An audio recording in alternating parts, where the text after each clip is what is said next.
Hello and welcome to Zondell, Lands of Discordance, a Dungeons & Dragons 5e campaign. We have with us 4 of our players, so we're able to run a session today.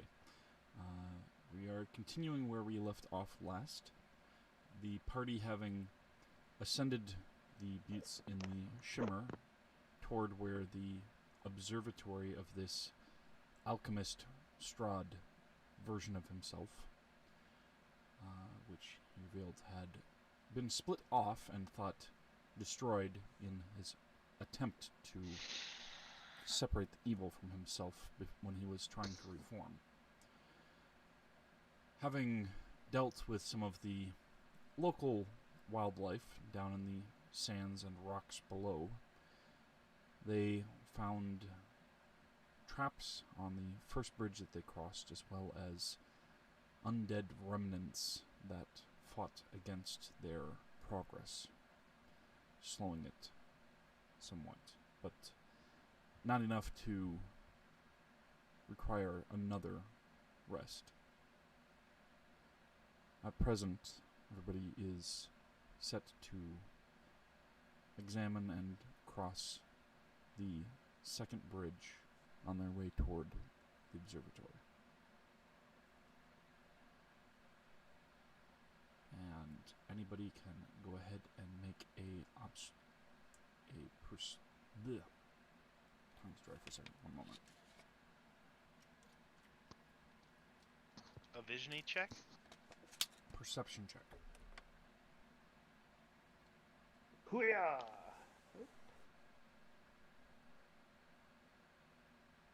I almost knocked off the thing I was painting off my desk while trying to grab my dice. Let's take a look in here. I don't see shit.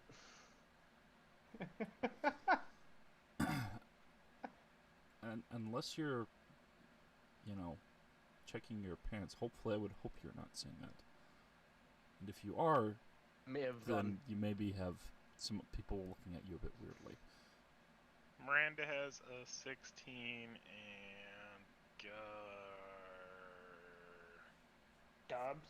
Dobbs has a 26. Okay. Still has a Darwin has an 33. 11. Alright. 33 for Sil and a 25 for Umbra. Okay. So, Umbra, Dobbs, and Syl can see there are some faint glyphs that are carved into parts of the bridge. This one in particular does not have any sort of support ropes on the side. Instead, it has an arch beneath it that is keeping it from swaying significantly, though it still does sway a little bit from the wind. Point out the glyphs.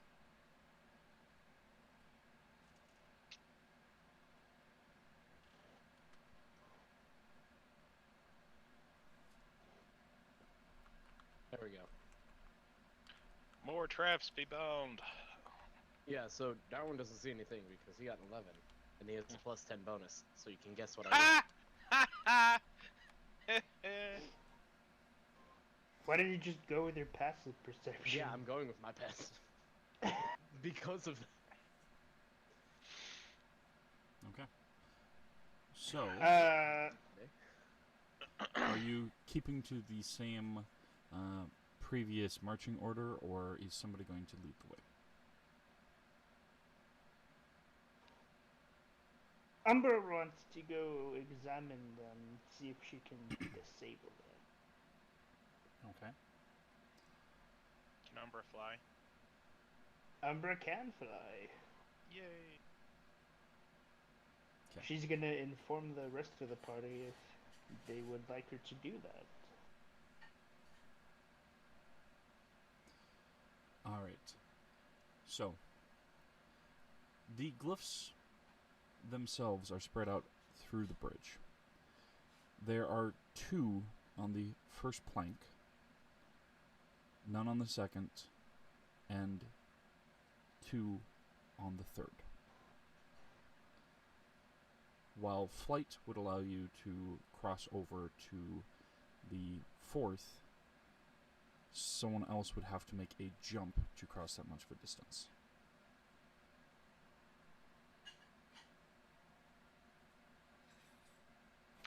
Do they look like the fire glyphs from last time? They do not. They look different. Go ahead and make an Arcana check. Look, yeah, I was about to say. Hoo-yah!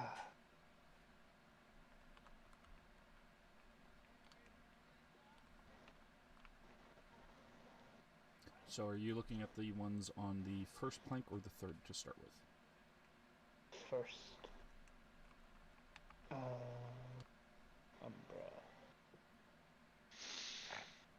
That is a 15.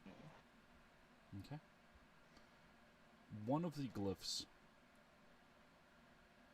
appears to cast silence when it is activated.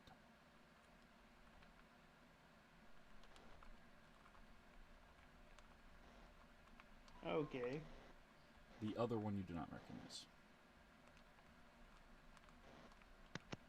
Well, the question is, why does it cast silence of all things? Maybe so it can silence whatever the first one does, so we don't notice it. Possibly, yeah.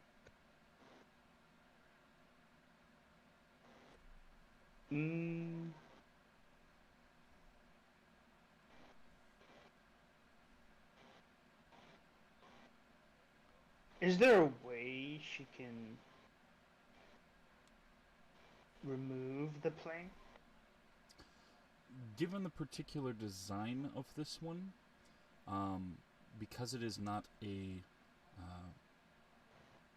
suspended bridge, rather it is supported from below, you would have to go underneath it to see if you think you might be able to.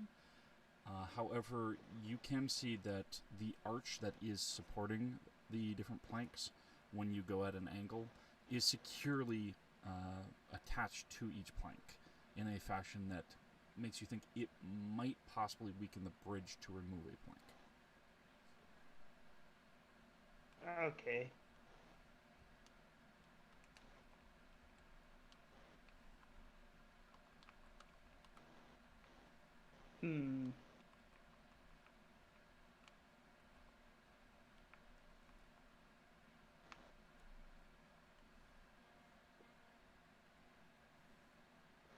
Can she go over to the third plank, and examine those rooms? If you would like to do so, yes. Yeah. Do I need to make another Arcana check? Yes. And would anybody like to examine the plank itself or ask Umber anything, since so far she has not communicated any of this? Miranda's tagged out, filing her nails with an emery board. Darwin isn't much of an engineer. I'm gonna be completely honest. He's not gonna be able to.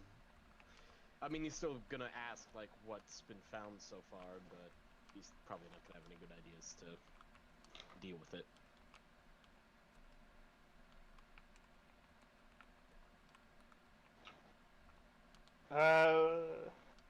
She'll say that so far one of them causes silence.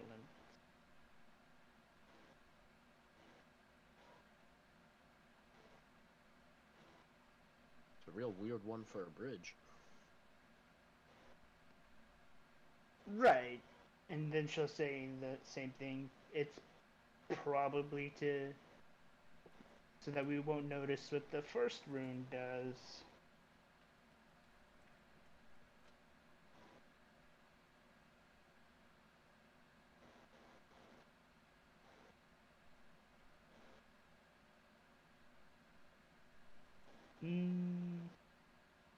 So she rolled a 17 for the Arcana. Alright, so there are 2 runes on the third plank.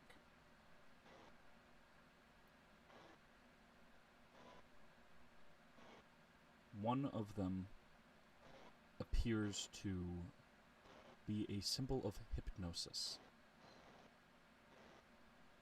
Specifically, Nice. one who steps on that particular glyph will be incapacitated for a period of time.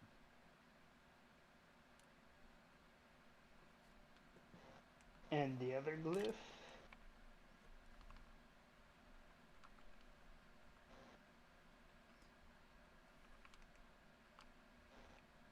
Not a silence glyph.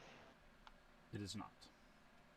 Does it match the other one? It does not. The other glyph is a... One second here.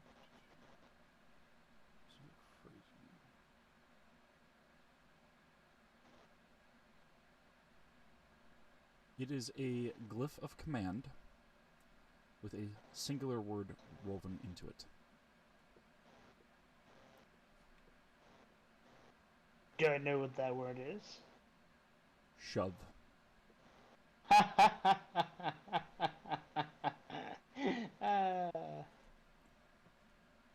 Nice. She's gonna take out her journal and draw the glyphs. And return to Strahd to see if he knows what the first one is.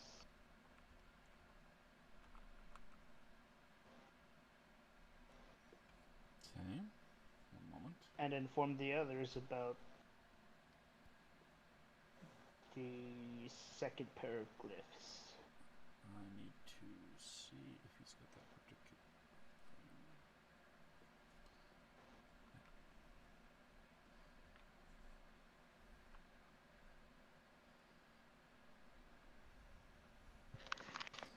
That particular symbol is not familiar to me, unfortunately. Maybe perhaps someone else might have some idea.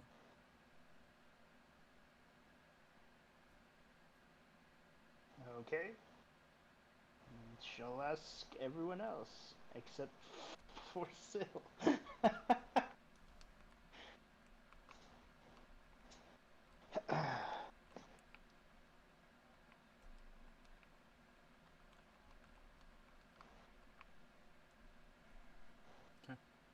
Anybody else want to make a Arcana check?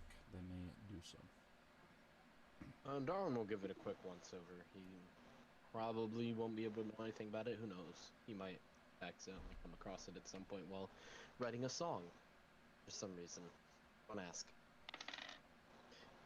Probably not. It's a 12. No, unfortunately would not.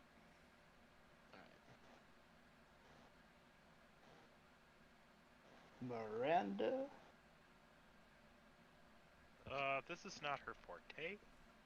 I don't think a 16's getting me anything. Like I said, she's over in filing her nails with every board. She got tagged out. Like glyph stuff, Arcana, not her deal. Messing with people's minds and trying to manipulate people, more her shtick. Good to know.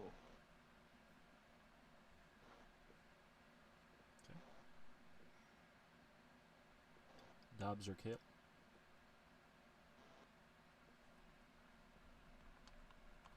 Kale's still trying to level up. Okay.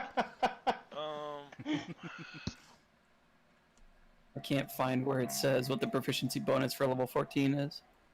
5. Well, what does a 21 get me? Net 20 plus 1. Okay.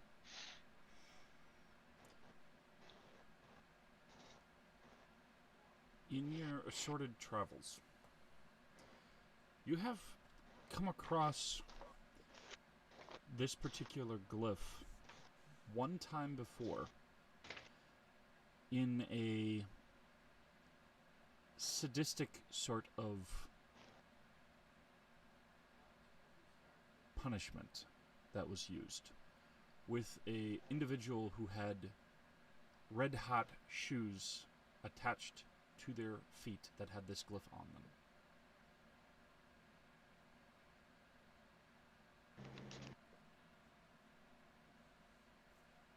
So it's like a firebrand glyph. When they wore the shoes, crying and screaming in pain and sorrow, they danced until their feet were entirely consumed in flames and it raced up their body, and still danced. That's pretty wicked. So, hey Bard, I think this is up a little at your alley here. And then I explain him then. So what you're saying is a hot new dance. I thought you'd be into it. Yes, but no. Care to give it a Yes. whirl? Yes, but actually no. Got some popcorn. I mean, if you want to toss the popcorn on there, that'd be a good way to cook it up. How big is this gap, by the way? This from butte to butte. This particular gap is about 35 feet. Shit, I can't jump it. Where's the plank? I thought you could. Where are the I planks can at? jump 30 feet. It's the first plank and the third plank. Yes. Towards us or on the other side? Towards you. She has thus far not looked further out yet.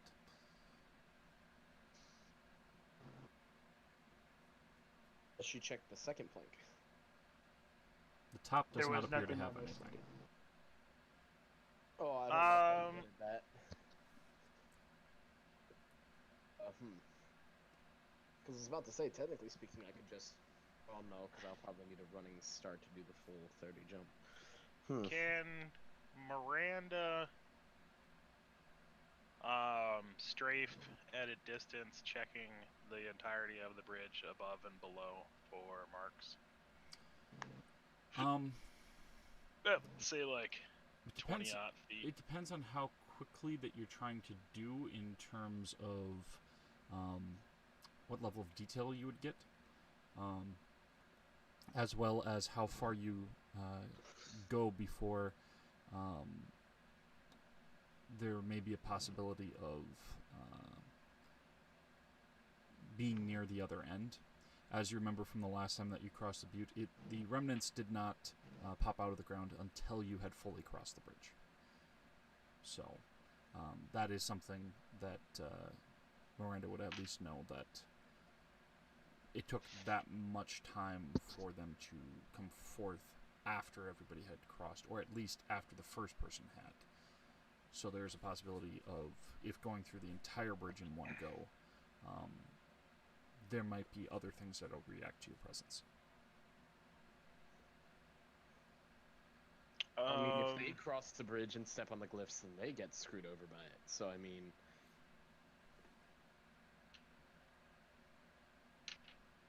If there's any more of those.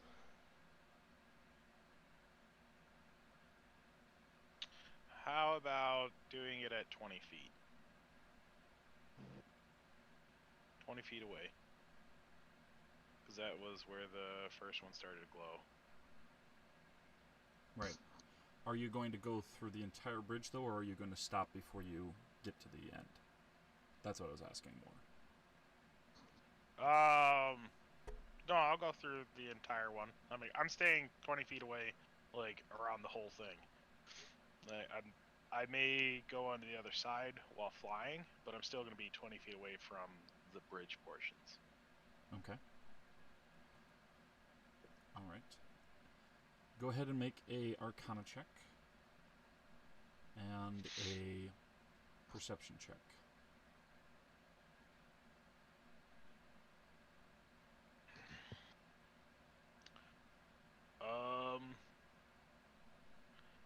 Well, it's nat 20 for the perception. It's a 10 for the Arcana. Okay.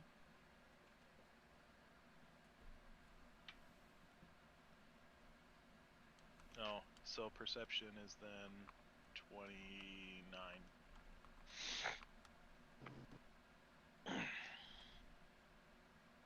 Arcana's still 10. Just +0. Why do you need to be smart if you're beautiful? Right. I just get other people to do things for me. If I need to research something, I con somebody into doing it. I mean, Okay. You do see that there are glyphs along different parts of the bridge. In fact, almost all of the planks going further have additional glyphs. However, you can't quite tell what they do. In fact, you think at least one of the glyphs is more or less intended just to make someone think that it's going to do something, but you can't quite tell with your particular knowledge of them. You can, however, through flying, notice a few different things. One, there do appear to be parts of the bridge that are designed, if stepped upon, to, in addition to whether or not they have a glyph, give way and rotate to drop whoever is on it down before snapping back in place. Another one, the second plank in this particular case, that appears to have some kind of piping mechanism that would spray something up. And then there is another one that has a series of spikes in some kind of fluid that is designed to pop up through small holes in the plank into whoever is standing on it. You are able to see those three more mechanical traps. And Okay. you are also able to see, as you come close to the end of the bridge, that there is what appears to be a small mound of soft dirt where something has been buried. And it is shaking slightly as Okay. something is coming from below. So I go back over to the crew and anybody have any rope? actually, Some pittons? what do you need the rope for? To cross the chasm. Never mind, I thought I had rope. Apparently I did not bring the rope with me. Yeah, that seems like a bridge of nope. Nope, rope. Which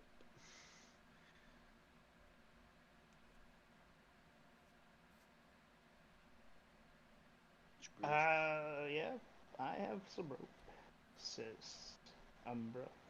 I have 2 rope, 50-foot ropes. And some pittons?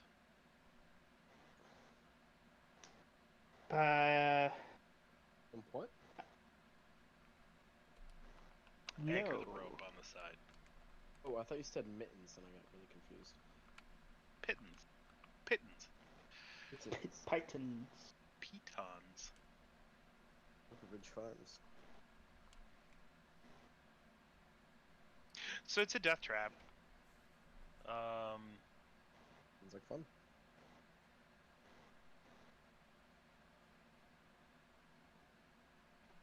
So you want to use the ropes to make another bridge across so that we could cross it?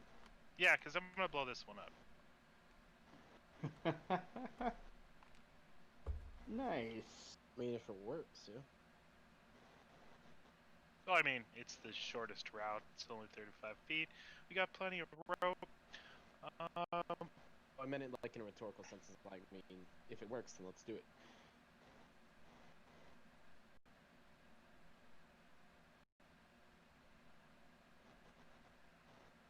Actually, you know what?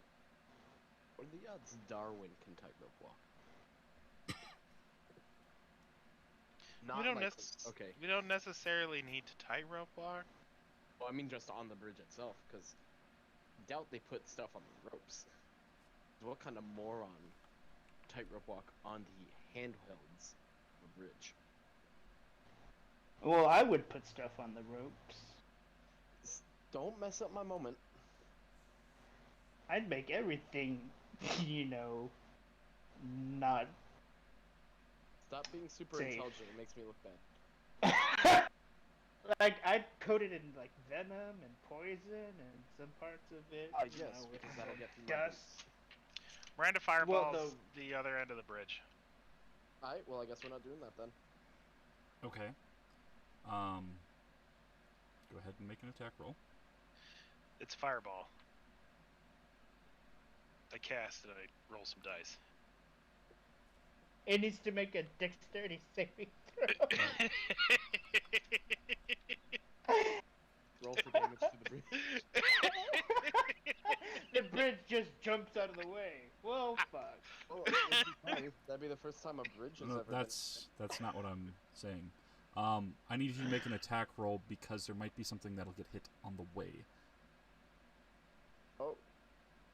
Don't tell me there's some kind of invisible bat monster that's like slowly flying towards us. I mean, you choose the point within range, but whether or not you're hitting the thing that's there. But it would. No, I'm flying back over to be above it and Okay, shooting that- down. You hadn't said you were flying back Yeah. over it. That's why I'm making sure, because if you're pointing and you point right at the thing, then you're hitting it. That's why I'm making sure. No, So no, you're I'm flying going, back over. Okay. Yeah, I'm flying back over. Being about, fireballs width away. Like my feet to be warm, but not singy.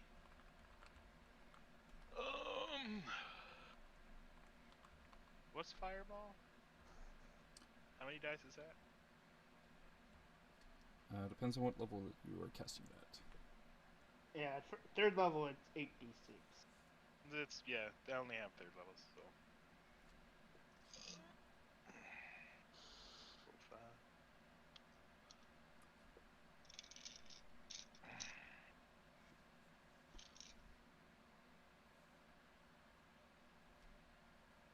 So I am essentially aiming this for like the area where the bridge attaches to the ground. Okay. On the other side. I'm going to use them daily, so I don't use a spell slot.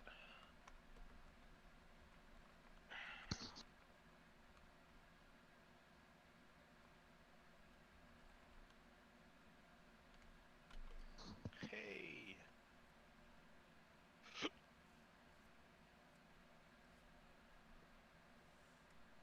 I don't think anyone has the pittance. Well, any of my characters have the pittance. So, what do you have in your bag? You. Pack rat, you.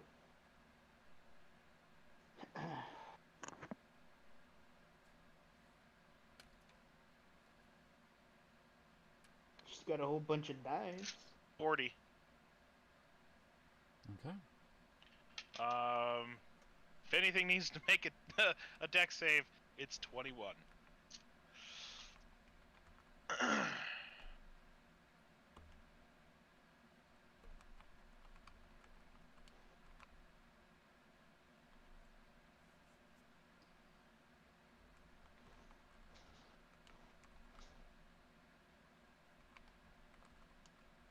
Umbra's gonna like take out her portable hole and then jump in there to take out some iron ingots and then fly back out, put away the hole, and instacraft some pittance. Oh yeah, she totally could do that. They're cheap as fuck.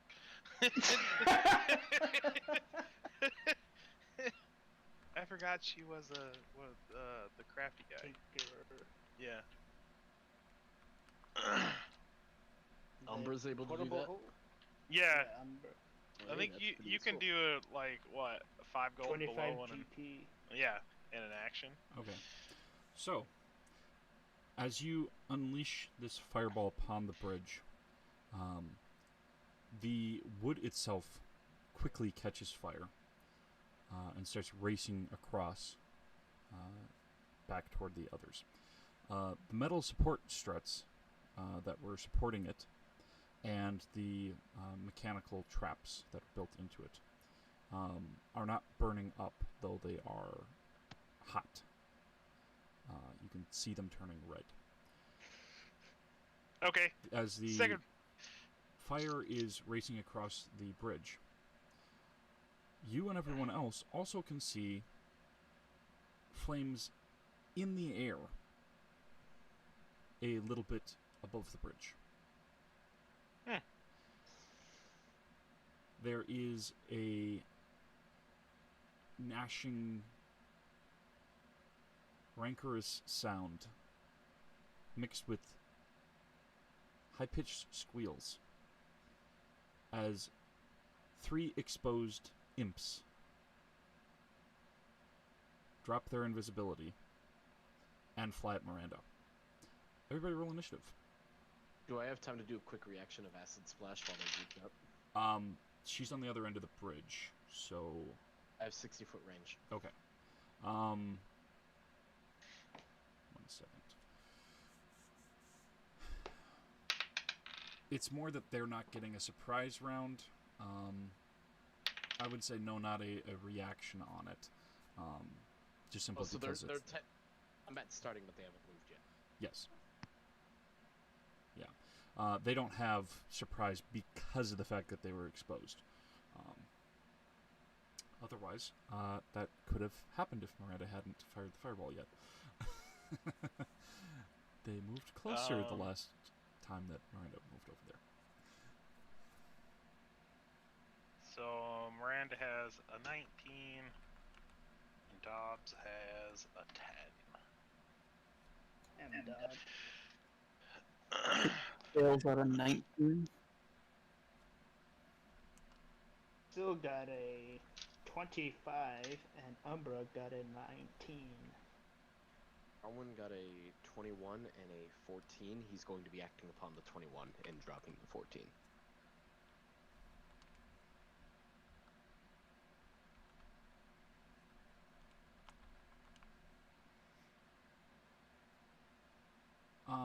Remind me, is that per combat or is that per day?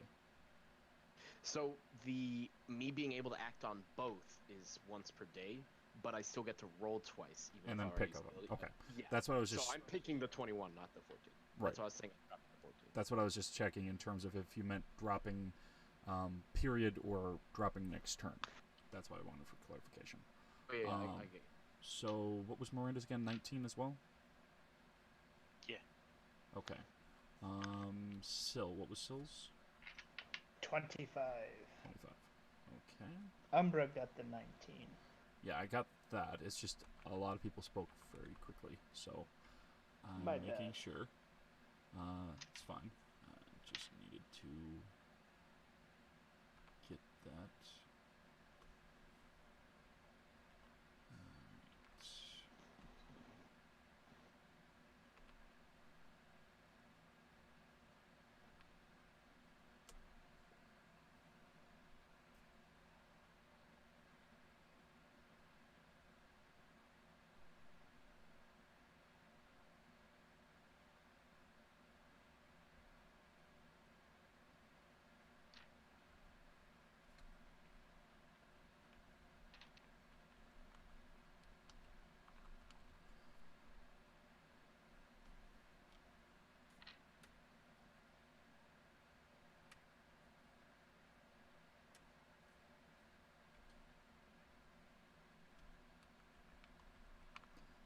Alright. Alright, so it'll be Syl first.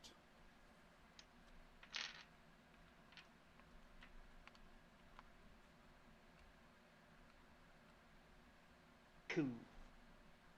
How many are there? 3 imps that you can see. Give me one moment.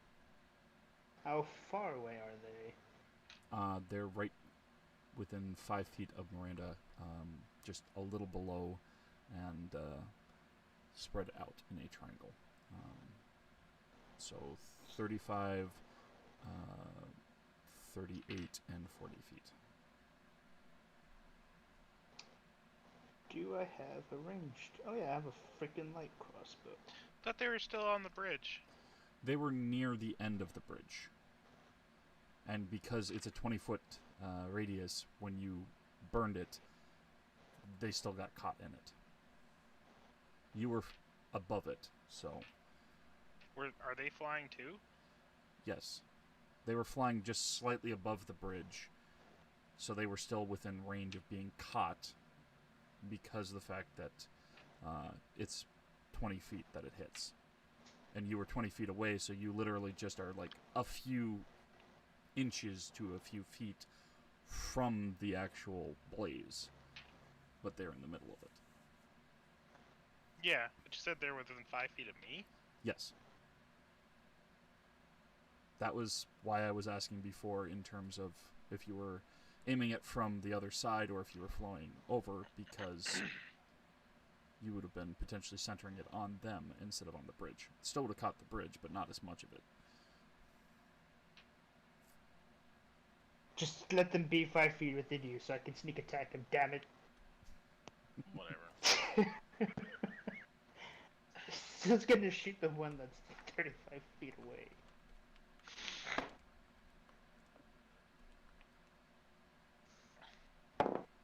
That is a 28. Alright, that definitely hits.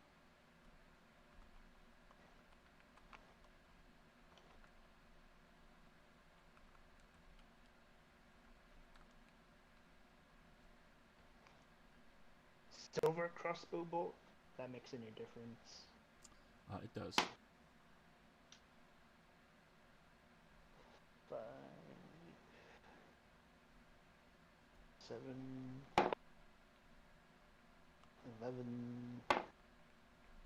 14, 18, 20, 22, 28, 33 piercing damage.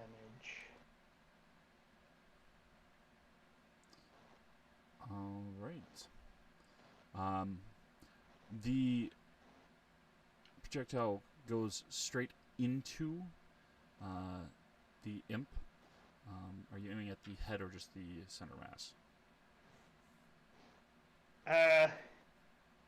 Center of mass. This is pretty far away.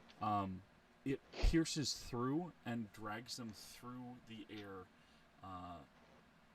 cascading downward, impacting into the butte hard enough that it snaps its neck, rolling and tumbling down over the edge of it. Jesus Christ, man. Nice! Score 1 for the relatively not so evil guys. Can you have it hit the cliff on the way down, so it can actually be dead when it hits the ground? It snapped its neck from the impact of hitting the top of the butte before rolling over. It's dead. It's definitely dead. Oh yeah, That's these a are really rough way to imps. go. Unless they're like They're not very powerful. They do kind of have other some thing. little differences to normal, but not enough to make them, that powerful. All right. So then the next in the initiative, the ground continues to tremble where the dirt was softer. And emerging from it is a figure in this pustulant green and flesh-colored armor with a sword in one hand, and the hand itself is armored, but there are parts where it's cracked and bulged outward. This cancerous-looking protrusion of a hand holding it, gripping it tightly. Just this pus and sweat and blood dripping from cracks in the skin. The other that's hand nasty. is a large claw of some kind, and there is some large tube that is on the forearm armor. The head itself and the rest of the body, covered in this armor, appears to be almost bursting out of it, and yet it still covers it head to toe. And where the helmet is, there is a protrusion of spike piercing through outward, where a few bolts have impacted into the helm and pierced partway. Bits of gray matter oozing out and wriggling in tendril form, and just these pale, glowing blue eyes looking out through the armor.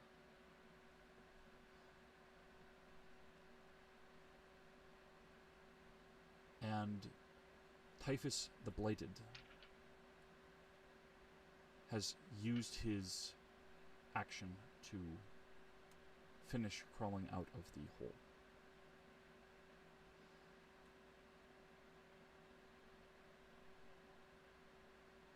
It is now Darwin's turn. Okay. The one imp's already down, and we've got that thing climbing its way out of the hole, and it looks ugly as hell. Now, what are the odds that thing's... It's still in the process of climbing out, right? It's not fully out? It is now fully out. It Okay. used the action for its turn and movement to get fully out. I'll tell you what. Darwin's gonna grab one of his crossbow bolts, and he's gonna use catapult on it, level catapult, and deck that gamer right in the chest. That's a Dex 17 saving throw. Or the Eldritch Abomination climbing its way on the ground. No, we That wouldn't is have an a chance 18. against an Eldritch Abomination. Don't do jack. Well then. Miranda's still kind of surrounded by those imps though right now, right? She is presently, yes. Well then for bonus action, Darwin's gonna go ahead and give some bardic inspiration to Miranda, basically saying, don't die, it's a long way down.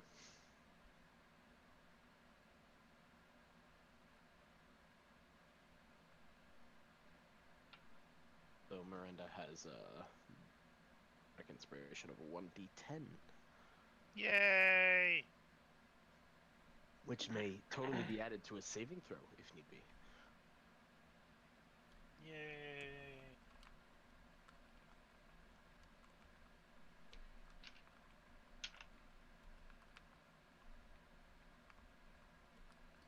Alright.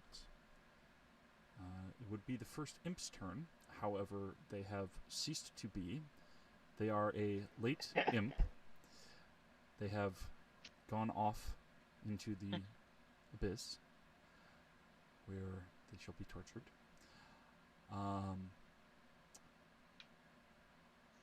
And it is Kale's turn. How close is the ugly guy to us? Other side of the burning He'll bridge. be Well, Darwin's right 60 there, feet but right you now. know, at least Okay. courteous. Then, I Oh, how will. to the edge of the bridge. He is a short distance from that. You saw when you got to the edge of the bridge that he started moving Okay. the dirt and such. Did he take any of the fireball damage? No, he was at the edge of that. So then I will, as a bonus action, I'll activate my Crimson Right, and you see me take my left ungloved hand and slam it down on the pommel of my rapier, and as I pull a hand away, a trickle of blood wraps around the blade and sets on fire. And then I will use my weapon as a spell focus and cast Eldritch Blast at the right imp. How come you don't want to cross the bridge? I'm just gonna kill the thing that's within range first. I mean, the bridge Always is on dropping fire. And trap. Yeah, there's also that. One just kind of looks over at the process like, fancy bastard, ain't you? So then I point my rapier on fire and cast Eldritch Blast at one of the imps. Okay. That'll be a 16 on the first one. Or sorry, no, 24 on the first one. I bet. That is a 16 on the second. And a 18 on the third. Are you firing them off at just the same one, or are you going to split them? First two at the right one, third one at the second one. Okay. Describe as you destroy both imps. I haven't done damage. No, that was just a hit. Okay. They only have a. Yeah, go ahead and roll the damage, but I'm Doesn't matter. highly Okay, doubt doesn't I'm matter. going to roll under it. That's fine. All right, then we'll just describe it. Well, it's force damage, so one just seems to cave in on itself as it falls out of the sky, and then the other one gets twirled around and slammed up against the cliff before it just kind of limply falls. All right. Yeah, they only have 10 HP each, so that's why Yeah, it's like, okay, I don't think that you're going to have a problem with Sounds that. good. Sounds good. All right. Darwin again looks over like, wait, go off? You need to stop sleeping and start fighting more. Okay. Miranda, it is your turn. GTFOT. A fireball at the end of the bridge again. Okay. Warlock spell slot.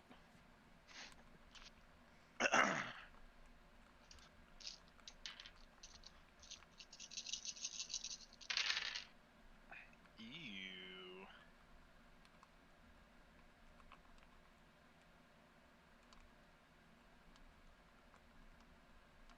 So, the other one was really high. This one's really not.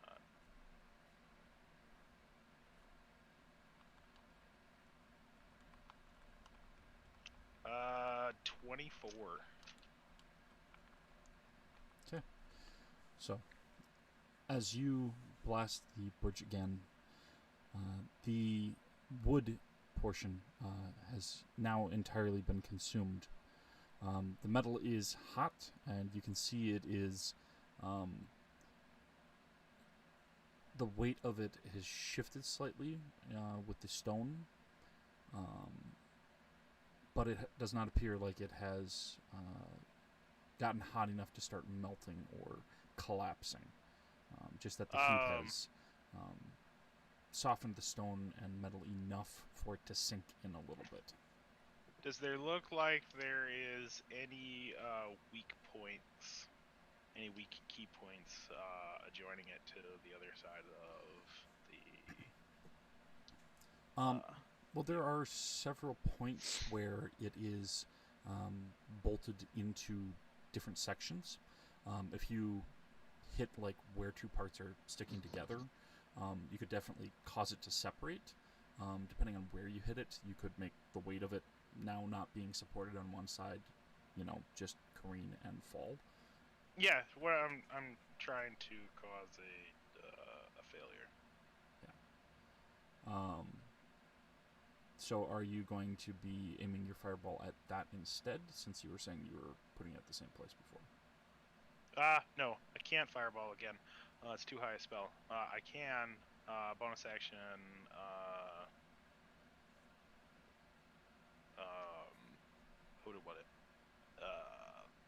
Eldritch Blast for the force damage. Okay.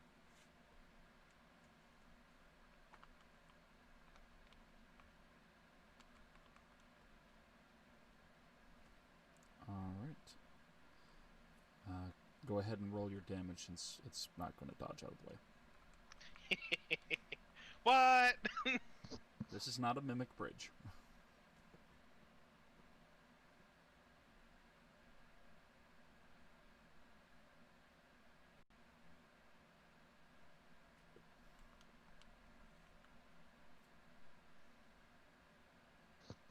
Nine, 8, and 15.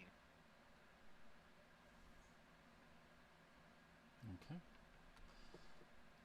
After blasting the same spot over and over, it does twist and shear, and with a groaning sigh, shift enough that the rest of the metal screams before letting go, twisted and snapping, the bridge falling and banging into rock and bouncing and hitting the other side and bouncing back and forth as it is bending and snapping and breaking into smaller pieces before crashing onto the ground. Slamming into the imp. I fly back to the rest of the team. And I raspberry the undead guy. What? Yeah, just, He's probably like gonna sprout wings now and fly over to us. I stand in the back of the group.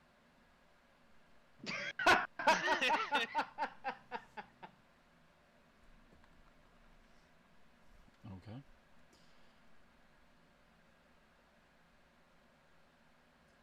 Umbra, it's your turn.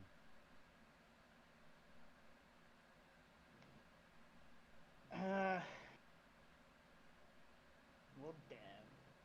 She'll have to drop the pittance and the iron she was holding and take out a revolver.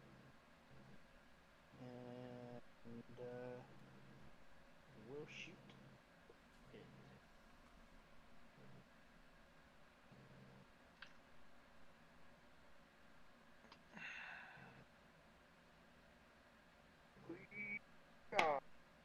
Oh, man. That's a 13.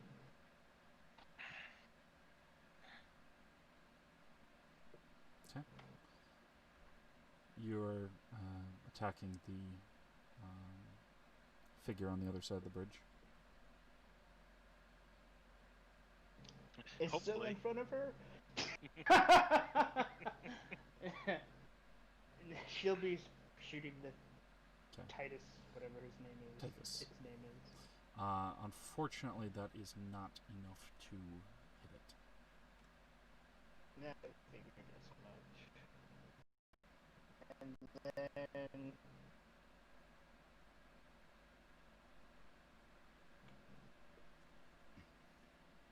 one's fire, one's lightning. The other one is fire.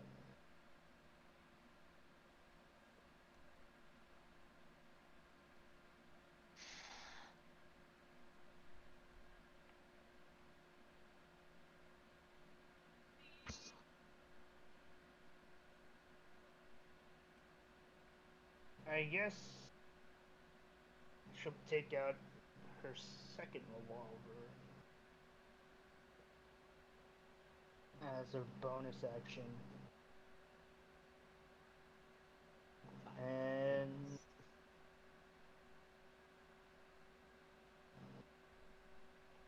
that's all she can do.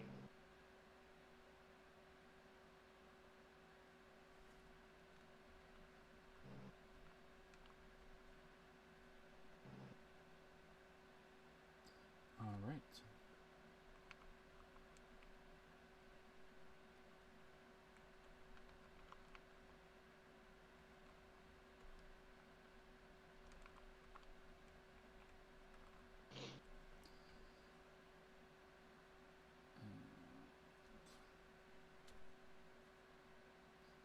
The Goliath readies their shot and fires and misses.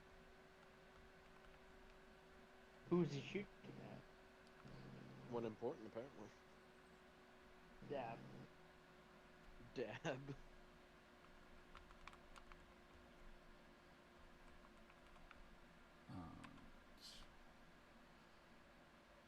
then it is going to be the layer action. And as the figure stands there, there's just this swirl of gray and brown that is radiating up from the ground, the hole where they had burrowed themselves out of. And two figures form in this pestilent mist. One appears to be a medium-sized figure with flesh exposing rotting bone and muscle, a belly that is a mass of teeth that open sideways, a skull with a single eye and a horn at the side curving upward, a sword in their hand. And the other is squat, tiny, yet grayish eyes, a long, wide open mouth full of teeth and several tongues that ooze as it licks itself, multiple smaller mouths spread out across its body, two tiny legs and tiny arms, and then another arm that's visible coming up from its shoulder behind it. And there is this small little bit of black gas that comes out as it gives a little belch. Alright, that's disgusting. Alright. The That's beyond second disgusting. imp's turn, but they're dead. They better be dead. Alright. And Arwen casts double tap. always remember, double tap your fiends. Alright. And Linnell tries to throw a dagger since she doesn't have much that's ranged. And does not hit.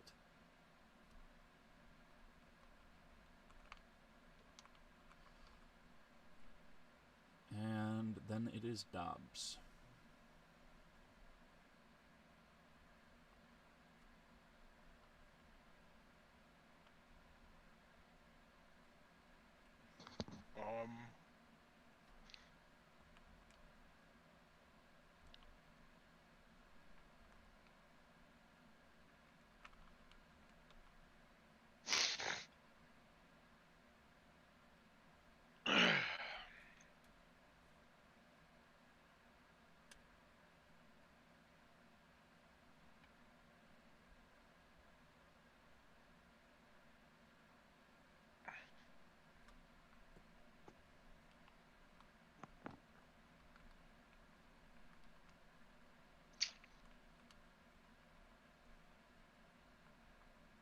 I guess I cast Eldritch Blast. Seems to be I very point- popular today. Well, I point my sword at the Eldritch thingy. Which of the three? The big one. The original one. Okay. Don't cast Eldritch Blast.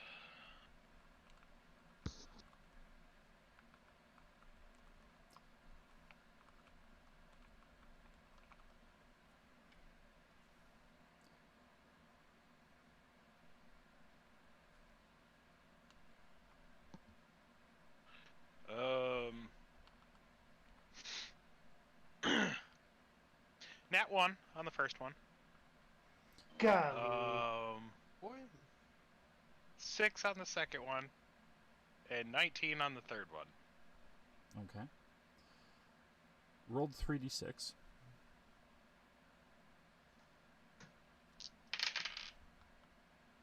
Uh, 10. And do that 4 more times. oh no. Oh yeah. Okay. The blast each miss their intended target. The first almost wondering if you were bumped or something from how far off that it is. And Typhus gives a gurgling chortle at your aim.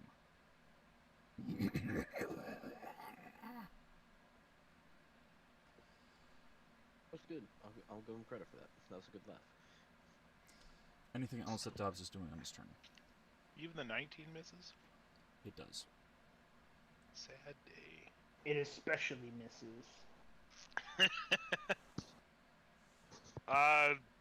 No. This is a mini boss, isn't it? Just now realized. It has a freaking lair action. Yeah, it's a freaking mini boss. Probably has legendary actions too. How quickly can I set this thing on fire?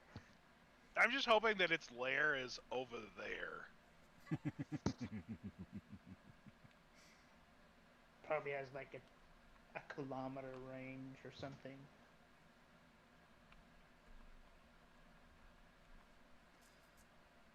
Alright. It is going to be Strahd's go. Let's see if... How'd Strahd roll less than a 9? This Strahd's a failure. He has a +3 mod. So, Failure. he can still miss. Like, he seriously underperformed when that little mini invasion happened. Like, disappointed. Well, he's leveled up since then. But, yeah. He's multi-classed a lot. But that still means that he, you know, can miss. He does, however, fire a firebolt over at Typhus. And does that at level 2. That better be a level 9 firebolt, man. Well, he is... Like,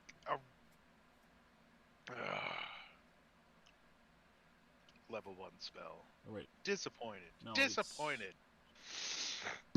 He... Oh, no. He increases when you reach the level, not the spell level. So, yeah, level 1...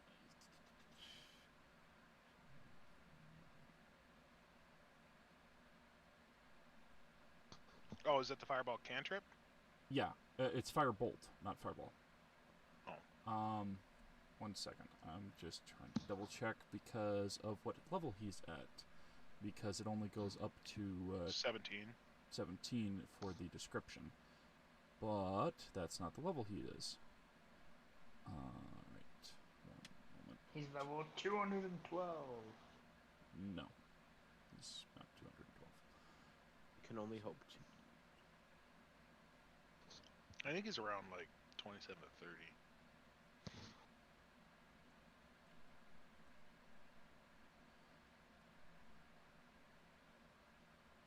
So he will be firing off 90-10.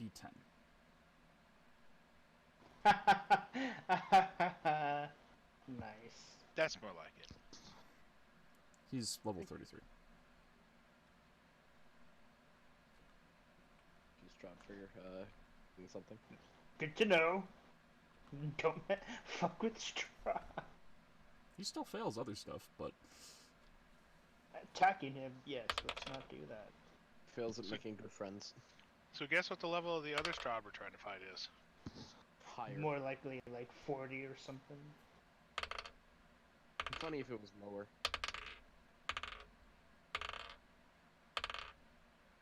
This one's done less with his life. That is 53 fire damage. Hurts. Fully hurts. If it doesn't hurt, uh-oh. Okay.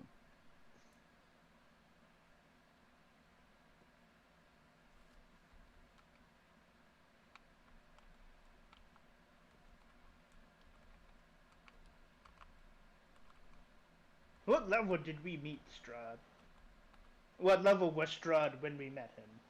My bad. I think it was 26 at the time. Okay.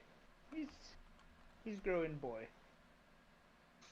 Oh, like I've said before, when the campaign was a lot further back, the NPCs will be leveling up alongside people if they are still alive. What you're telling us is we need to kill Strahd while he's weak. That sounds like I need to assassinate you in your sleep. This is an out of character thing, by the way. I'm just gonna say that this is not Darwin thing. This is chaotic Caleb right here. Alright. So, Typhus is caught ablaze, and there is a shrieking sound from within the helm as small tendrils whip out from underneath the armor and oozingly slapping away at the flames.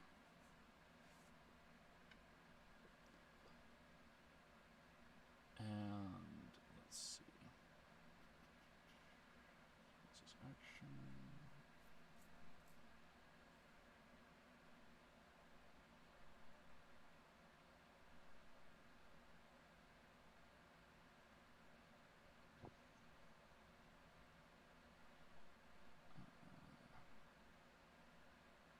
Really wish this was organized by able to check bonus and regular.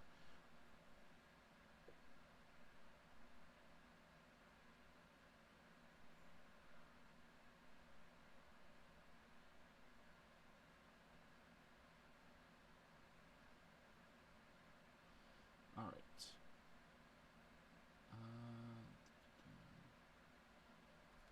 He is going to do a quick check. Well, that's a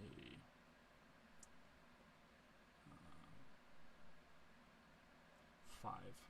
He's just trying to see who might be injured a little bit from the last fight and such.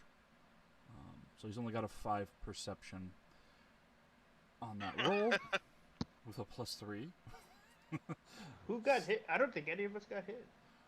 Yeah, no, legitimately, I don't think anyone took damage, because No, Right. we threw them all off the edge. Right, I get that. he looks at us and But- think we're all on crack cocaine or something like that. No, but the thing is that he was looking to see whether or not he should heal anybody or not, and he can't tell. Yeah, we killed things so violently that we're just covered in gore. So, yeah, he attempts to and tries using Healing Word on Kale, and it doesn't have any effect other than Strahd just giving like a proud kind of thumbs up smile with the fangs, like he did a good job. Strahd, you can't do that to me. I'm going to die from laughing now. God, you're adorable, bro. Jeez. All right, and then he is going to use his crossbow and try to fire using his action surge on that. So, and that is 25, so that does hit. And that is 10 piercing.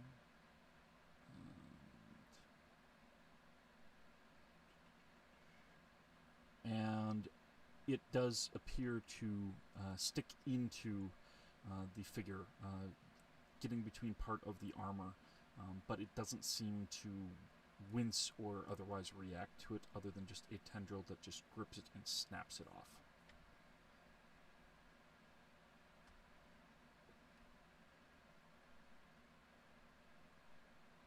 Alright.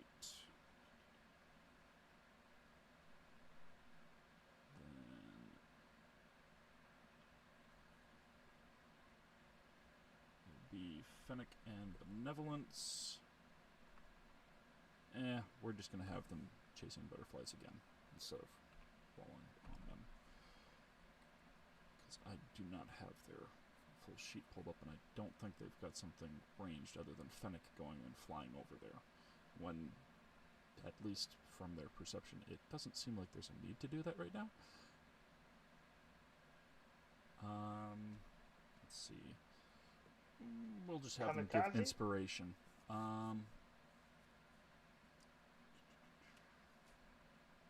They're going to give inspiration to Darwin. Oh. Okay. Cheers, mates. I mean, I missed my last shot, but sure. That's why she's giving it to you. Oh, yeah, Don't true. miss. Oh, I'm not gonna miss the next one. It's a mini boss, right? So this would suggest using a higher level spell.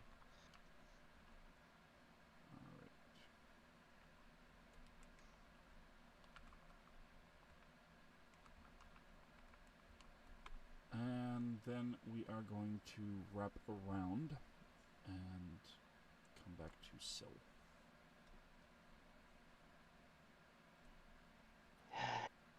Yep, it's a Syl. It's a her, Syl. That crossbow bolt's gonna hit for a little bit less, isn't it? No, Strahd was firing a regular one, so. Who knows? Oh no! Maybe it's Before silver we, one. no, before he got the sneak attack bonus because I was there. Well, yeah, that too. But Strahd wasn't shooting at an imp. The imps were hit, and it was a silvered arrow, which I said, yes, that did have some effect on them. Because if it's not silvered, imps are resistant to piercing.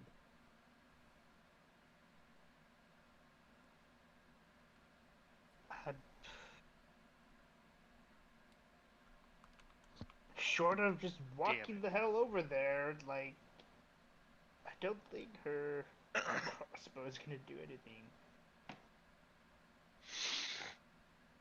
So she is going to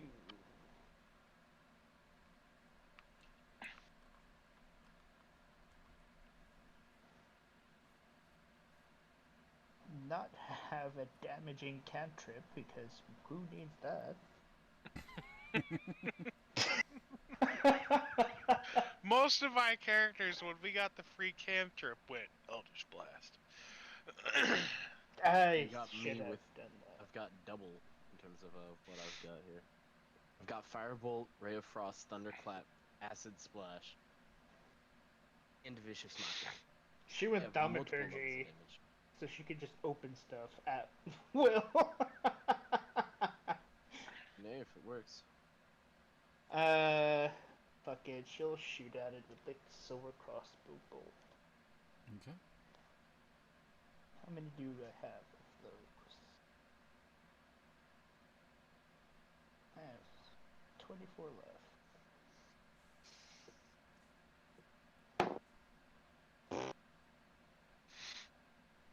So 19. That misses. Yes.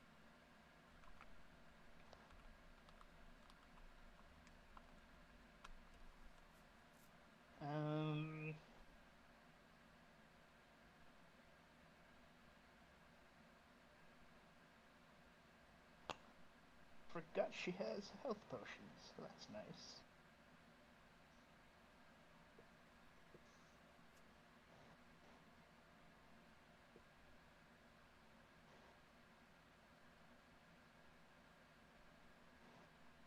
Yeah, I mean, can't do anything else. Okay. So you are ending your turn then? She'll end her turn.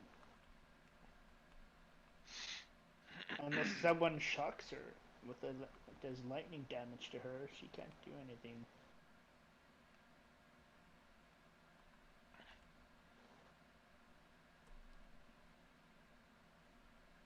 Don't think anyone in the current party has witnessed that, though.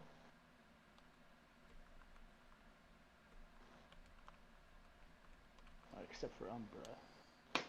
Alright. So, as it is the end of Syl's turn, Typhus is going to take his first legendary action. Yep. Yeah! and Fucking teleports knew 60 feet across to be right next to Syl. it. Oh, hey. Nice to meet you.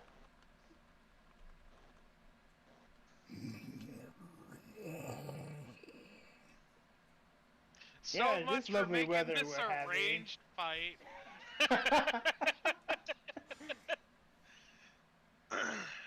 Okay. So, start of Typhus's turn is going to try to hit you with the claw part. As a reaction, Okay. I will blood curse him. I will blood curse of the eyeless.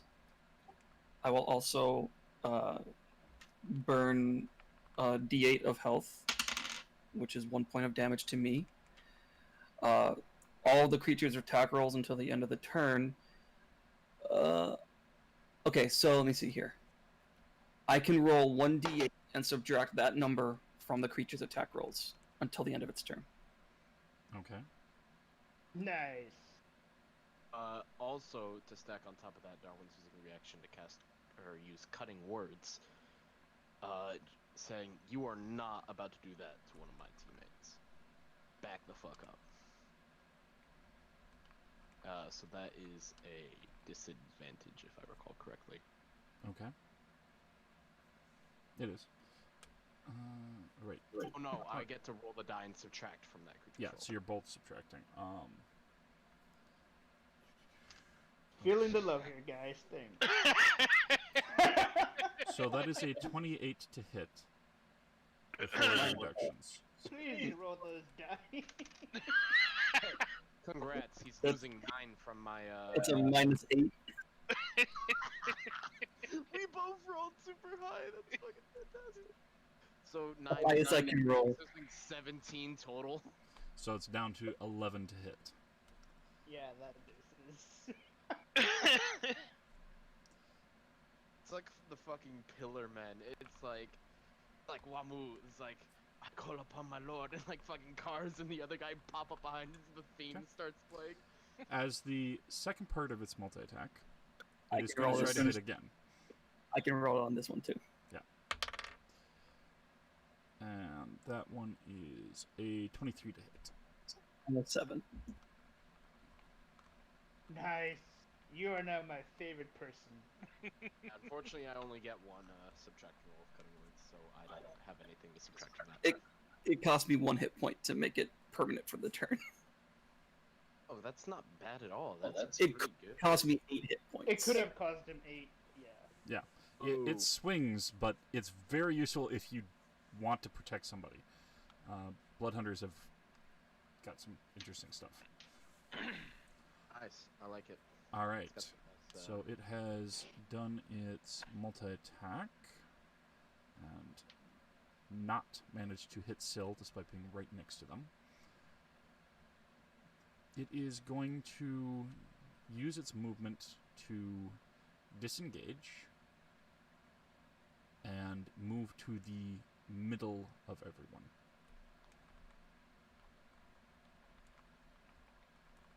I feel like this is not.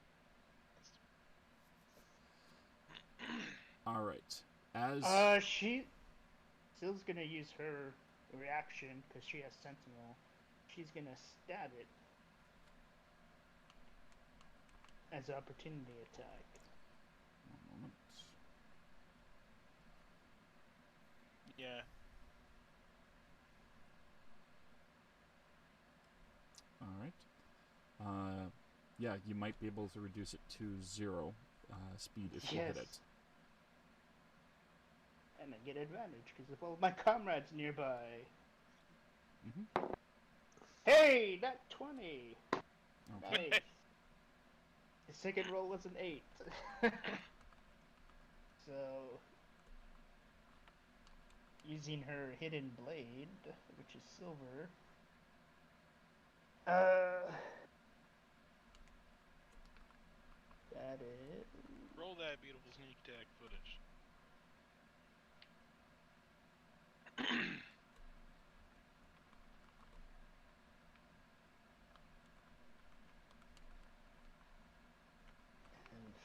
14d6.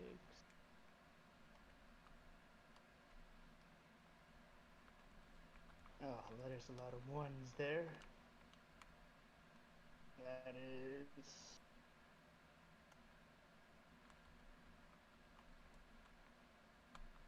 64 piercing damage.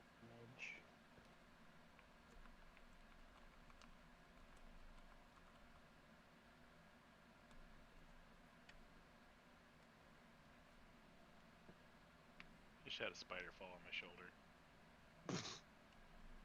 Jesus. All right.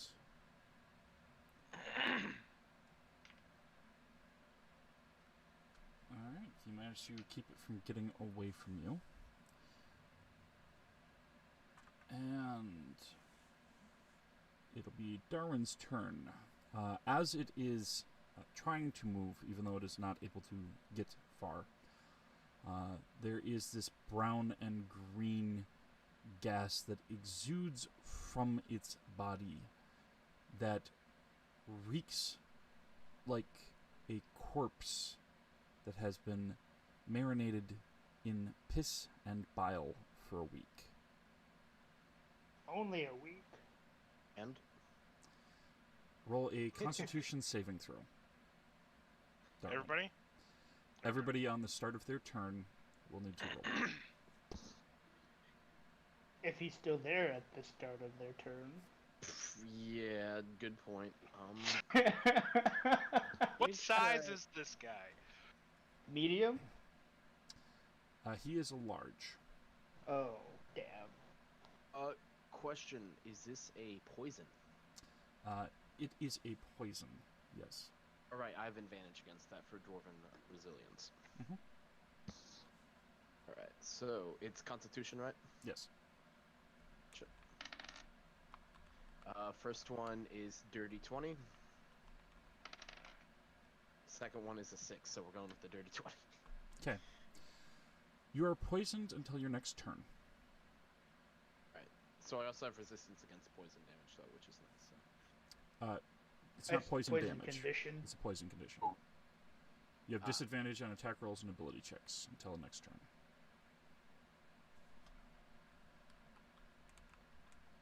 Okay.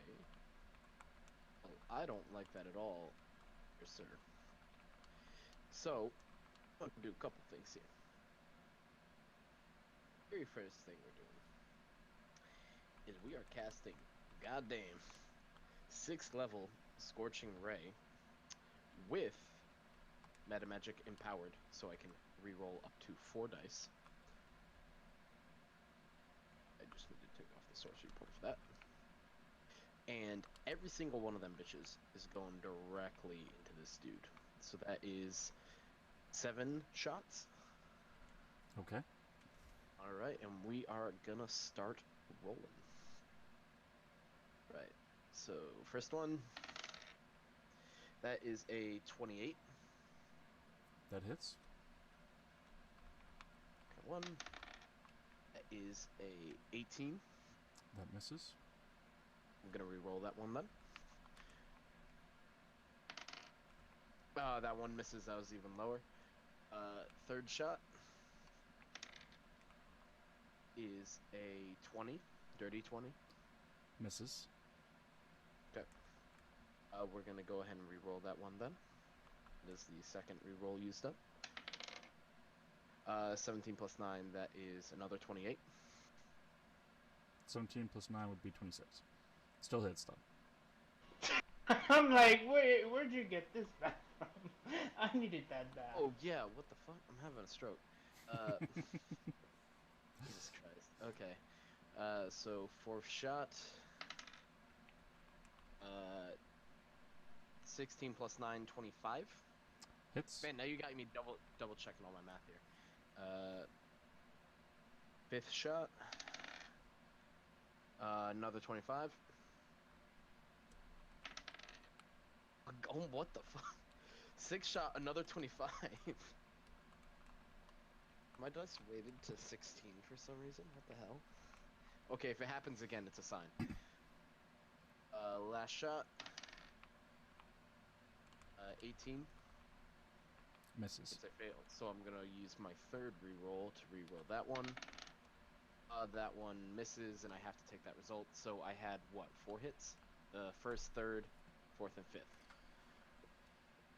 Okay, and that is 2d6. You have the first, 5.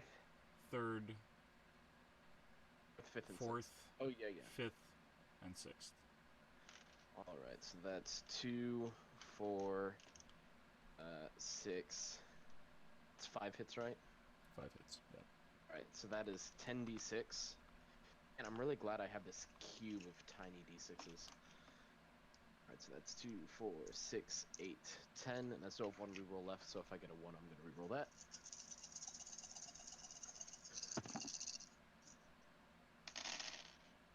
All right, and we're gonna reroll that 1 right there. All right. Oh god, this math sucks. Okay, give me 1 moment here to count. Okay, so let's see here. So we got 1, 2, 2 3s, 3 4s, 3 5s, and a 6. So that is 10, 20, 30,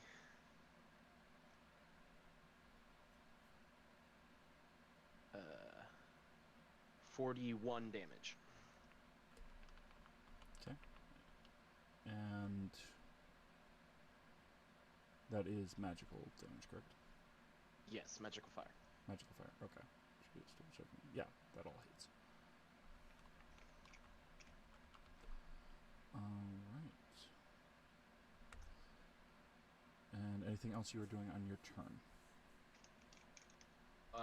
Yes, for bonus action, we are going to go ahead and use a, where is it? 3rd level healing word on my boy Kane for pulling some serious work and using his own life to do so. As I can tell, he's been bleeding because of that bleeding sword he's got. So, a 3rd level, that's going to be a 3d4 plus 4. Ooh, where is my 3d4?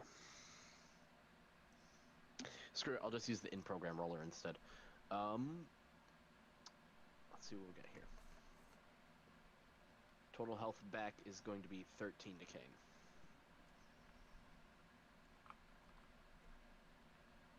Who's Kane? Kale. Delicious. Ale, not Kane. Delicious. Kale, Kane, same thing. There's my d4. Alright. And anything else on the rest of your turn? Or actually, you know what? Holy shit, I got an action surge. We going again. We going again, coach. Oh, man. Alright, and so we're going to cast a 5th level Scorching Ray now. Too high.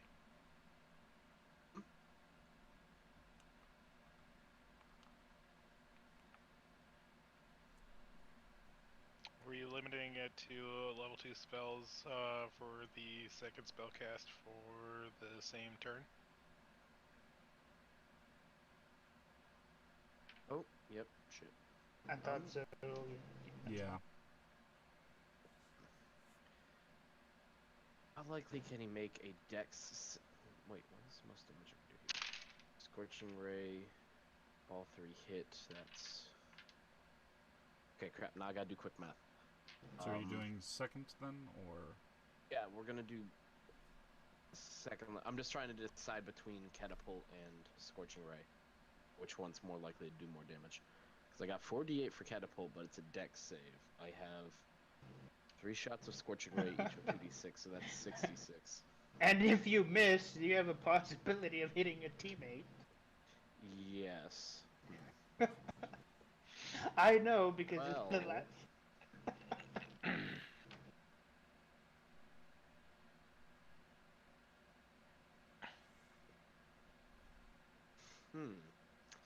What are the odds this thing has good wisdom?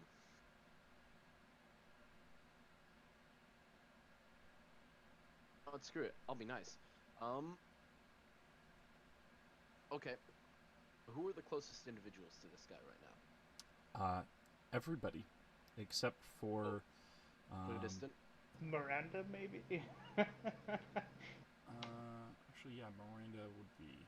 Because he jumped into Everybody else. with Yeah. Syl, and then he tried to move into everybody else to center himself, but he got stuck. Well, he's still within range, gas-wise. It was more that he was trying to do something else that would be advantageous to him. But, yeah, Miranda, Fennec, Benevolence, Linnea, Strahd, and the Goliath are not in range of the stench. Okay, so that means Dobbs is, Kale is, Dobbs, Darwin, Kale, Umbra, and Syl. Still. Alright, well, I'm gonna cast a second level Bless and target the 4 people that aren't Carlin. So that Bless is going on to Syl, Dobbs, Kale, and Umbra. So when you guys make a attack roll or saving throw before the spell ends, you can roll a d4 and add that number rolled to the attack roll or saving throw. It's the best I can do at the moment, and then we're just gonna toss another bonus action of a or no, that's it. So, on the end of your turn, Typhus is going to end up using his legendary action to release a wave of rancid wind that sickens those who breathe it. The 5 of you need to make a Constitution saving throw. Oh, so again? Yes. This is I love it. a different effect. Okay. So is this poison again? No. Okay, so this is something different. Gotcha. Alright, so I do not get advantage. Dobbs is 25. I'm gonna use inspiration on this as well, now that I think about it. Kale's got a 21.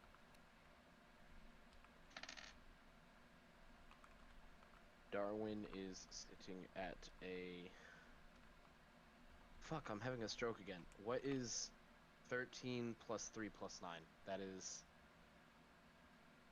25. 25. Yes, okay. Okay, so 25 for Darwin. Alright. Sullen Umbra. What? I was saying Syl and Umbra still need to roll those. 19, 17, respectively. Oh, don't forget, those of you that are rolling for a saving throw, you get to add that d4 to it. That is with the D4, and I got a 1. What D4? I'm sorry? I blessed... Oh, then I have a 29. Yeah, I blessed Kale, Dobbs, Syl, and Umbra. So you guys get to roll a d4 for saving throws and attack rolls. Hey, plus 1, 22. So it's 27 for Dobbs. Alright. So, as the rancid wind goes through, most of you manage to just rally against it. Kale, Syl, and Umbra. It twists and ravages your nostrils with its foul odor, screwing your eyes shut and trying to keep from breathing in this stench. You are blinded and gain a level of exhaustion.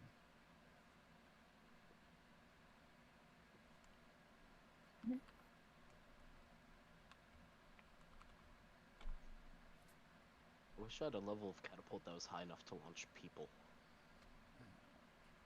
I wish he didn't have a legendary teleport so we could just do this at range like I was hoping. Now, he used his 3-point legendary action on this particular round, so there's that at least. Alright, it is Kale's turn. Okay. Well then. I will use another blood maledict, and I will heighten it, taking a d8 of damage, which is 4. And then I'm applying Blood Curse of the Marked. Whenever I deal damage to it with the flames on my weapon, I get to add a d8 as well to the normal d8. And because I amplified it, I get to attack it with advantage, which essentially, I guess, Makes it a equals out the blinded exhaustion. Yeah. Yeah, just a straight roll. So then I will rush up to it and attack it. Forget that D4, by the way. You get to add to the attack roll. That's the attack roll? Cool. It'll last for as long as the spell lasts. Okay. So that's a... Oh my gosh, hang on. That's a 21 to hit on the first attack. Just barely misses. Okay.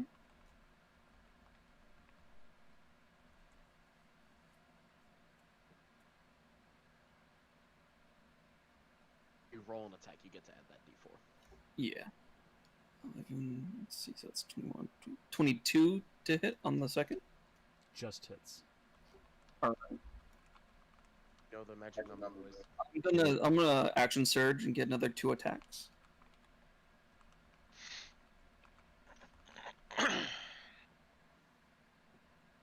So that is another, what is that? 2, 23, 24 to hit on the third attack. That hits. And that is a 9 plus 10, 24 to hit on the fourth attack. Okay, that works. So it's 3 hits, right? Yep. Cool.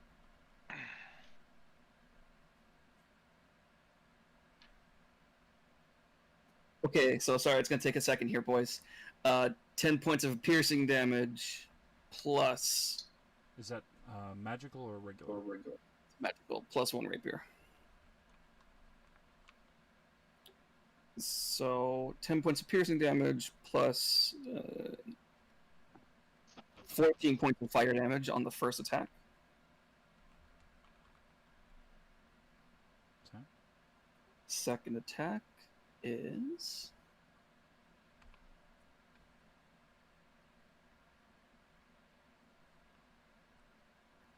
15 points of piercing damage plus 12 points of fire damage. Okay. And then the third attack, 15 points of piercing damage plus 9 points of fire damage.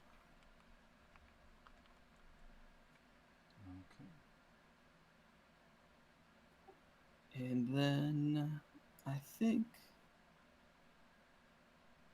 that is all I can do. Yep, I'm done.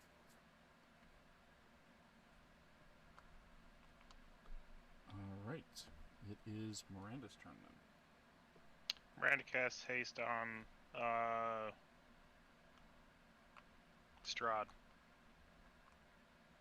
And then bonus action hexes the monstrosity where we're at. It has disadvantage on dex saves. Okay. Oh, You say the bastard. one that's where you are at. Are you talking about Typhus or the 2 that are closer to Typhus. you? Okay. Just making sure. Oh, I'm over by everybody else. Okay, so you've flown back again with your movement. Yeah. No, I did that a long time ago when I was hiding behind everybody. I blew up the bridge and I went back to everybody else. Okay. Then go ahead and make the con check, because you would have been in range before. I was thinking you were still on the other side.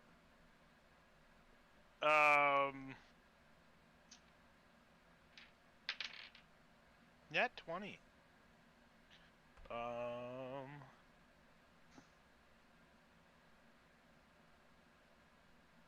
28. Okay. Yeah, Miranda's fine.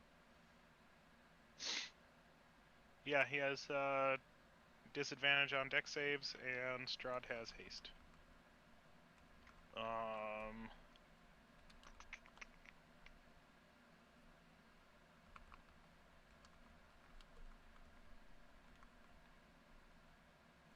And that I will fly out of range, so I should be behind other people, so he shouldn't be able to hit me. Yeah, no. He's not going to hit you on this. So I'll fly back away from the other bridge. We're heading towards about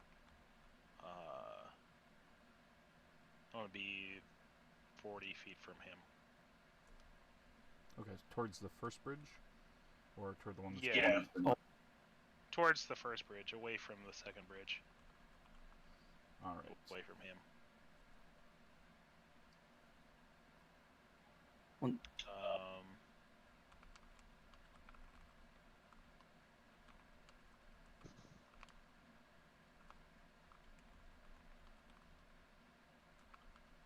And then 1 second.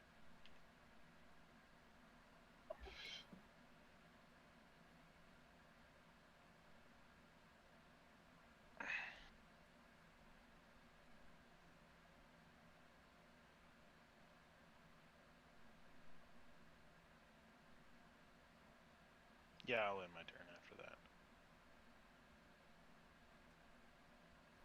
Before we move on, I forgot something. It's just an effect that's ongoing after I hit him. Okay. He's branded, so he has disadvantage in saving throws against my warlock spells. I know where he is at all times, and he can't take a dash action. And if he attempts to teleport or leave the plane, he takes 46 psychic damage and must make a wisdom saving throw.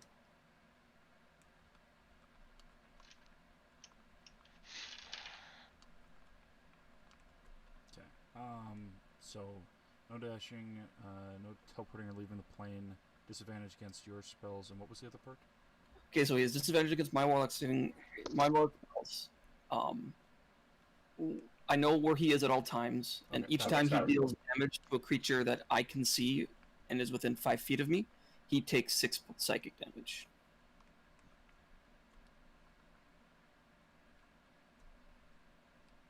And if he fails a saving throw, he can't plane shift or teleport.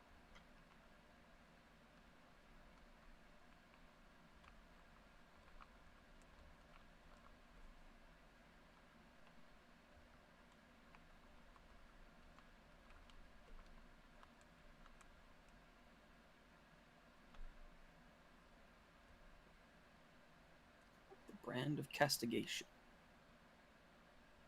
Oh, I just realized who this fucking guy is. This is fucking Herald of Nurgle. Bad news bears. Oh shit. We're fighting a Chaos Space Marine. Oh damn. Oh, I hated this guy. Oh no. Game model is so beautiful. Alright. So, it is Umbra's turn.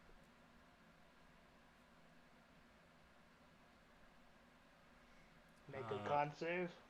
Yes. I forget. Kale and Miranda would have needed to do another con save at the start of their turn. Let's have them do that real quick, and then Umbra. Yeah.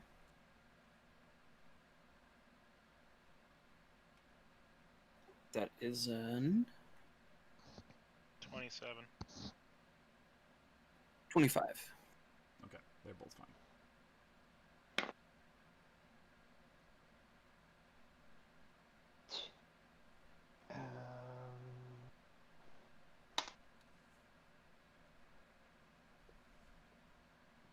That is 26.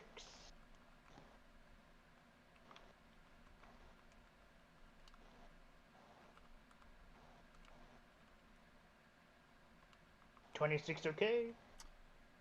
26 is fine. The three of you are immune to the stench for 24 hours. But I'm still not, blinded? Not to the rancid wind, but to the stench. But still blinded. Yes. So blinded and a level of exhaustion. That was the aura of pestilence.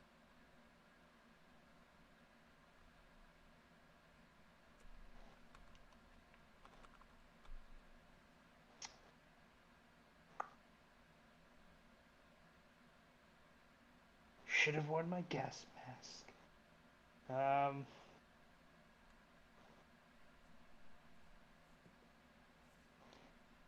Can she look for her gas mask?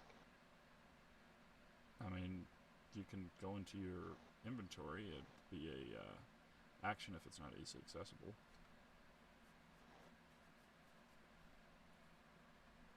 Yeah, she'll take off her mask that she's wearing and pull out her gas mask.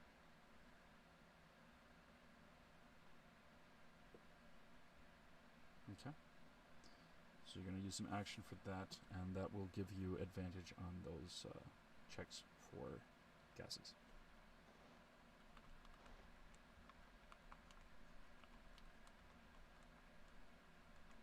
She only has one.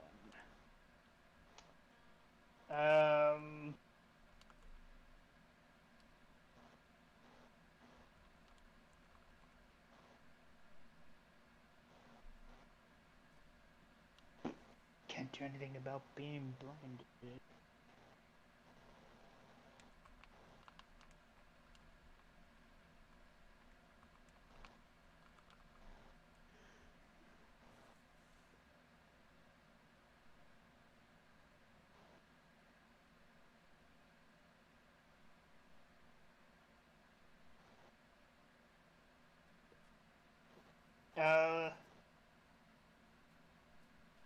She'll fly up 30 feet in the air.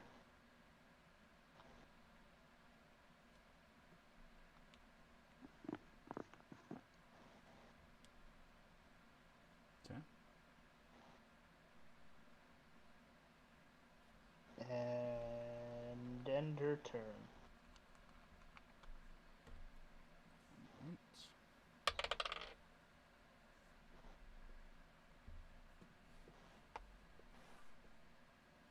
Okay, yeah, he definitely misses on that attack opportunity.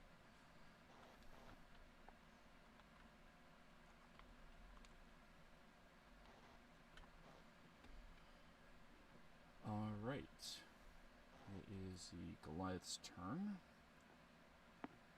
And because everybody being clustered there, he doesn't have a clear shot with his ballista. He's smart enough to at least not fire it, despite that. At least on that check. Alright. Let's see.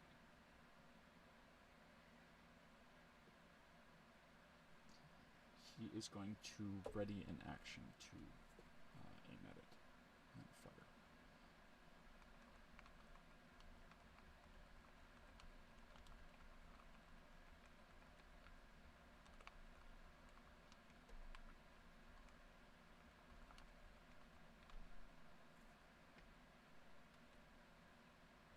Alright, and that is another layer action. Black and green gas pours out of the hole itself and spreads across the butte toward the cluster of people, washing over those that were on the other side of the gap where the bridge had once been, and they disappear into the gas itself. They and two others appearing next to the party.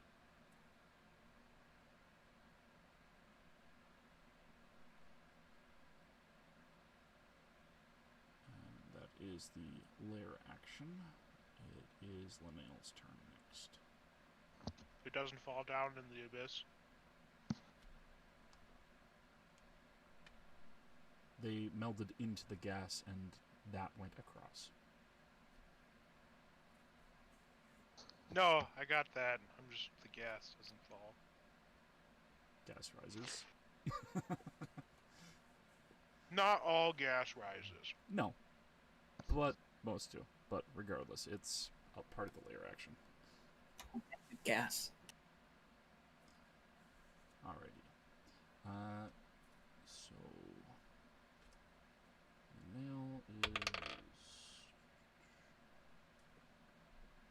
Nail's going to go up to one of the small ones and try to stab it.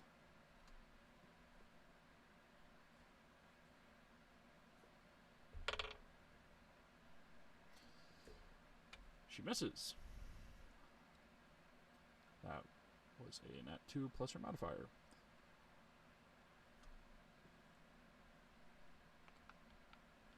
She's not blinded or exhausted either.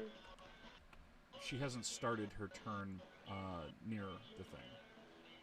That was the poison effect was starting the turn. The legendary action was a small radius, which you all were in, but Linnea was among those who were away when I was describing it.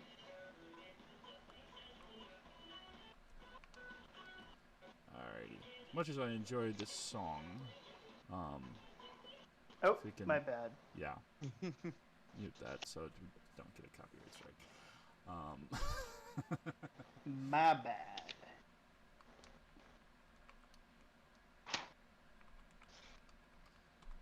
Alright, it Just is going through my notes. Dobbs' turn. Forget that 1d4. Yep. I cast haste on myself.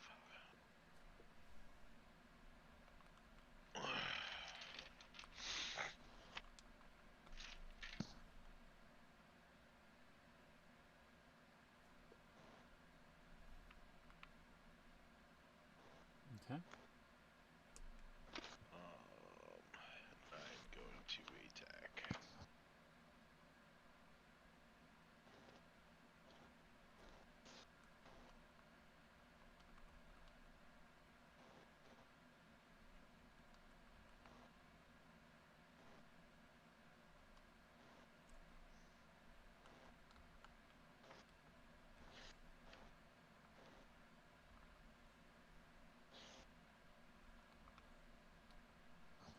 Um, 27.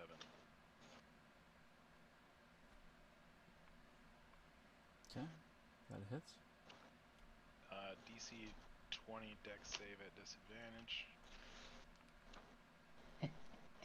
Elder.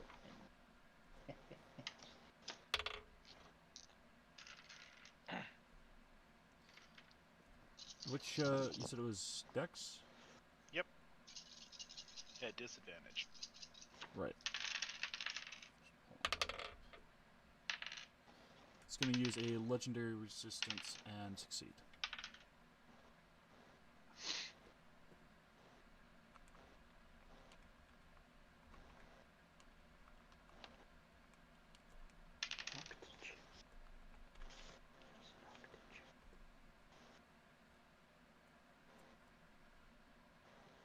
Mm.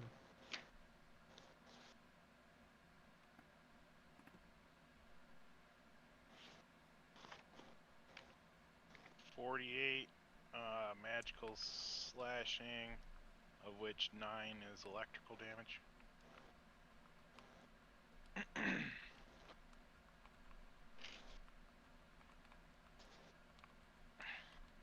Okay.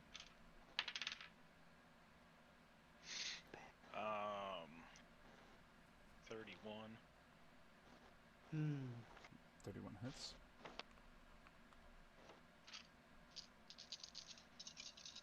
Uh,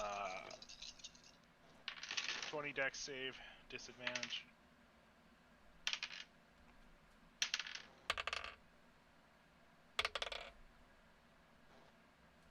It's going to use another legendary resistance. How many of those does he have? 3 a day. Oh, Oh, good. He's gonna need him. Most boss monsters get 3 a day. Some get more, but most have 3. Okay. 20.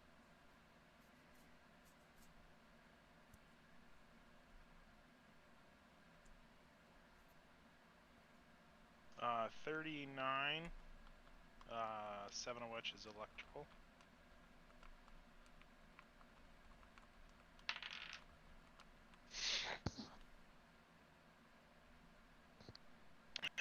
$32.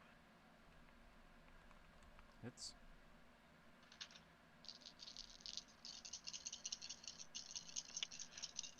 Dex save at disadvantage.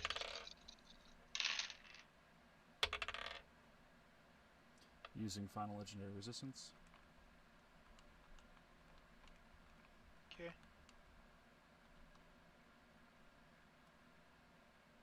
Is that his final one? Yep. Alright. 47. 10 of which is electrical. Sorry, how much did you say it Actions. was? 10, 20, 32. Less than 47? How do you want to do this? My man.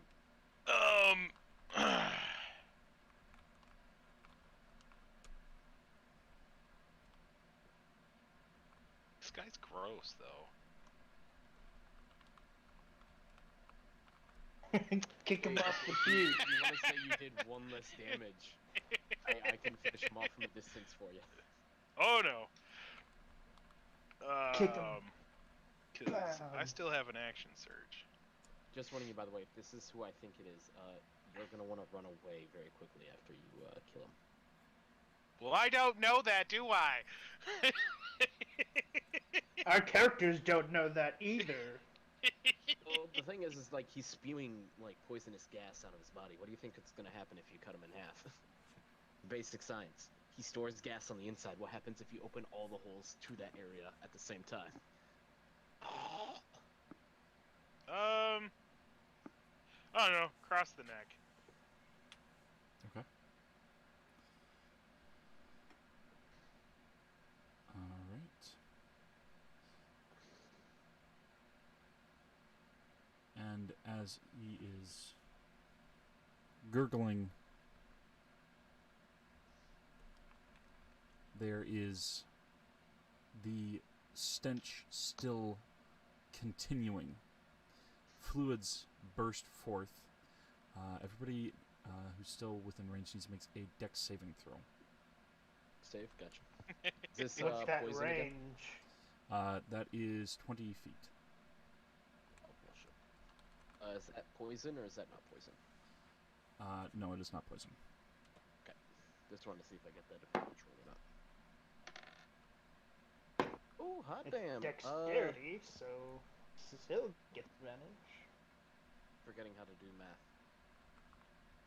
23. Also has a 23. Yeah, don't nice. Kale's got a 28. Miranda's out of range. Still got a nat 20 plus 10. Jesus Christ. Alright. So, the damage is halved. So you each take 21 acid damage. Still takes no damage. Are you using evasion, or are you using something that's negating acid damage specifically? When you would make a dex save for half damage, you take no damage. It's kid. Wait, so that Or 21 is... Correct. What's up? I said it's part of Sentinel, right? It's part of a rogue Yeah, it's thing. evasion. Oh, yeah. Evasion. That's what I said, evasion, and then you didn't continue on that, so that's what I was asking. Was that Well, 21? there's an echo going on. Yeah, no, that's fine. That's why I was just asking is if that was from the evasion or if it was from someone else. That was 21, and 21 was the halved value. Yes, 21 was the halved value. Okay. Sounds good. His buddies take the 21 damage too. His buddies are immune. Are immune. To acid? Yes.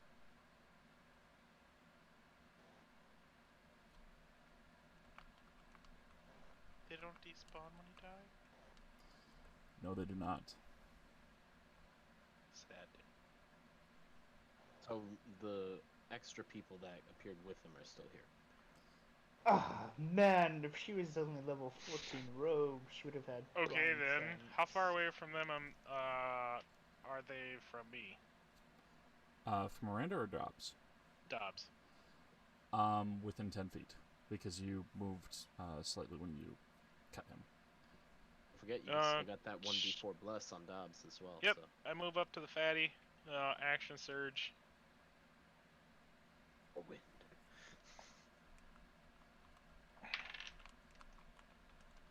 Aren't there 4 of those shits? There are 2 of the short ones and 2 of the taller ones. Yeah.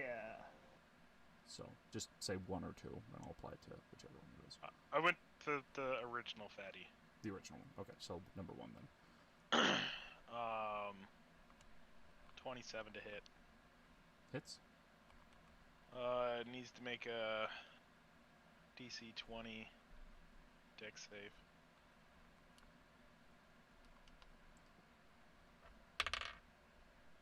Yeah, it fails that. It is prone. And how much damage do you do? I'm working that out.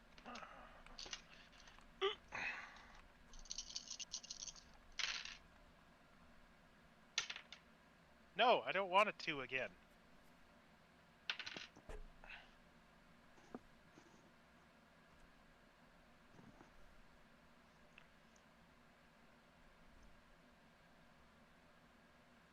$45, 6 of which is electrical. Okay. As you hit it, there's just this momentary gasp from all the mouths, screeching noise, and it just pops, bursting this toxic ichor. Everybody needs to make a con save. Is this poison? Piss! Is this What's poison the- or is this acid again? It is both. What's the range of this? Do I technically get advantage against that? Well, you get advantage against the poison. The acid damage wouldn't be halved for you. 26. Let's see. Wait, so I'm confused. I just don't know how many times I'm rolling. That's the thing. It's going to be 10 feet range. Or is that what is the range on that explosion? Because I feel like 10 feet. did they circle around the outside of us? So like Typhus was in the middle and they were around like the outside edge of us or something? Yes. They were to basically be able to give advantage as well as what is currently happening. Gotcha. Okay. So, alright. So yeah, going back and forth like that. Who has rolled so far? 26. So Dobbs and Sil are fine. You can take half. Kale got a 19. You said it was a Constitution, right? Yes. Alright, well, I don't even need to use my advantage against poison because I rolled nat 20, so that is 43 total. The fact that it took me so long to add 3 to 20 is fucking giving me a stroke.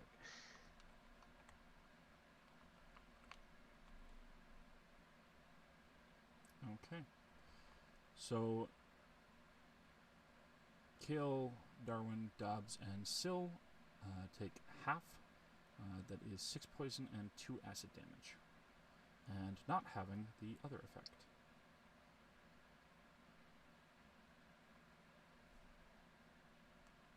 Okay. Move over to the other fatty and hit him. Stop fucking hitting them! Kick them off!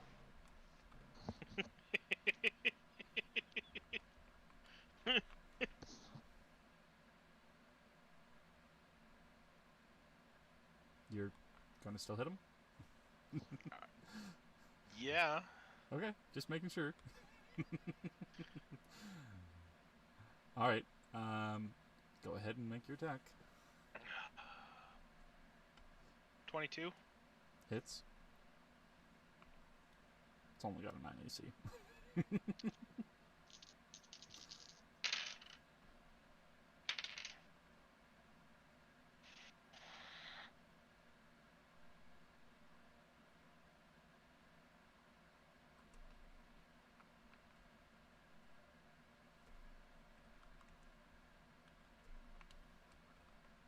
36, 9 of which is electrical. Easily kills it. Okay. Pop! Everybody make a Con save! again.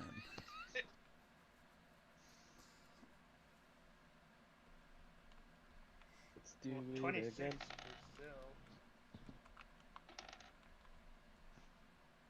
That's a dirty 20 for KO. Dirty 20 for 32. Darwin as well. Dabs is a 32. Alright. So that's going to be another 6 poison and 2 acid damage, and not taking the additional effect. Sorry, how much? 6 poison and 2 acid. Alrighty. Then my last attack. Move over to Strahd. one of the skinny guys. And he can make a 20 strength save. First one. Assuming I hit. That does fail. It's only 16. Okay. It'll be 28. You just got attacked by a couple of boomers, I just realized.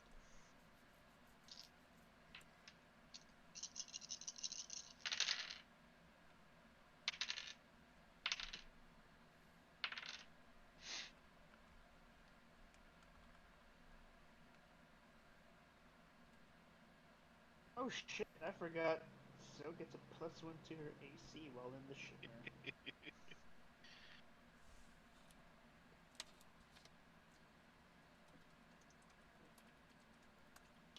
Not that he would have hit you anyways, but Yeah.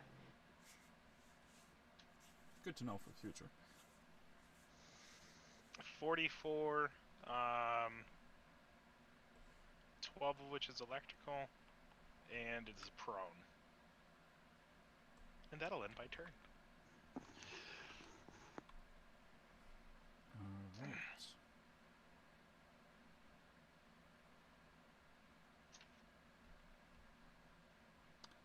And with that ending your turn, it is going to be the Informate's turn, the one that you just hit.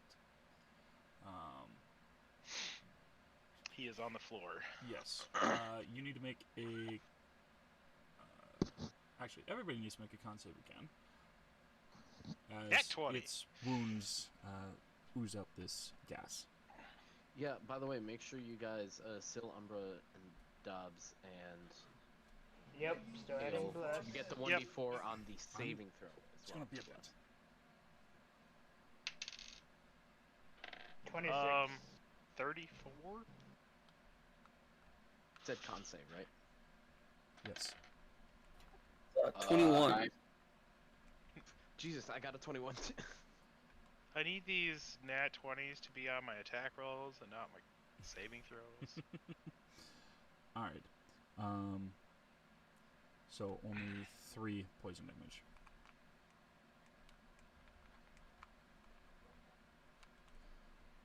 Alright. One moment, I have to... Character, or if it's one created himself, I guarantee, because he's in Space Marine armor, half of them have teleport homers, so that probably explains the teleport. and the Destroyer Hive that Typhus the Traveler is famous for, that's probably like something he could have done if we gave him enough time.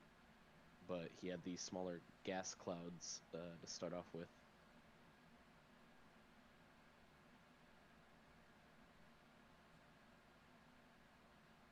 That's Scythe, because I know in the fucking tabletop game for Warhammer 40k, Typhus's Scythe X is like, Jesus Christ, that thing's terrifying. Well, he didn't last more than a round and a half. Alright, Very sorry true. for that interruption. He just forgot how to access the page where his COVID test results would be negative. So, yay. Hey. Alright. That's good. So, still no additional effect.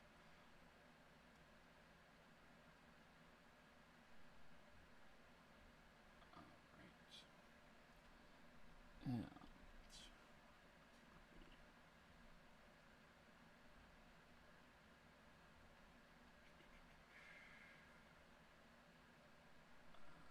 yes, alright. Now it is its turn.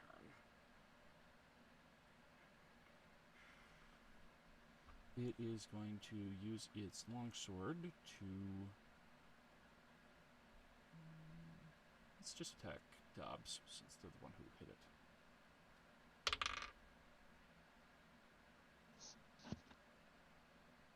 He's still on the floor. Yes, which means it has a disadvantage. The first one was lower anyways. That's only 11 to hit. Nope. Yeah. He's not very bright, so he has a +0 modifier.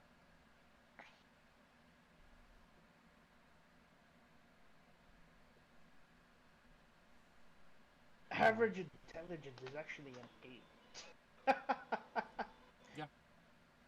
But he's not bright, so I had rolled to see whether or not he'd get up or if he'd just simply attack, but he's stupid enough to just try attacking. Alright, so it is going to go over to Strahd's turn. Strahd has haste. Yes, he does. Let's see.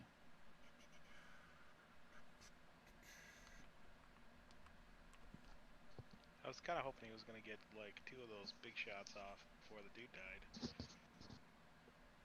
Mm-hmm. So, I was kind of hoping Dobbs was gonna push the damn thing off the fucking view. No, he's large sized. but So, these ones if he are was- not. Yeah, if he was medium sized. I mean, he could try it, but he'd have disadvantage on trying to do it. And he'd have to hit the high DC for that. So, unless you've got a I mean, he feat does that have a allows it. +12 to strength. And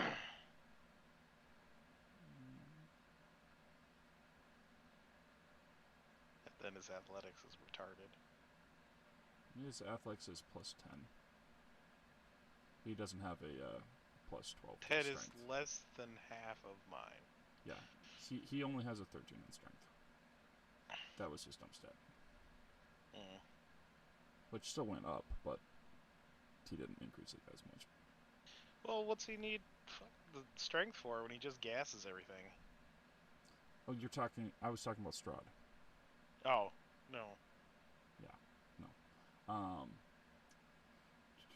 Strahd is still hasted, so he is going to try and pick up and throw the thing.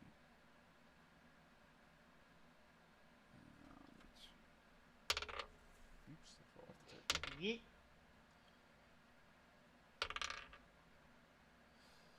Strahd beat out its strength, so it is grappled. He's going to Was Yeah. Strahd immune to throws poison? it off the edge. He wasn't in range at the time. Oh, okay. Nice, Strahd. He is now. Somebody's taking a note out of my book.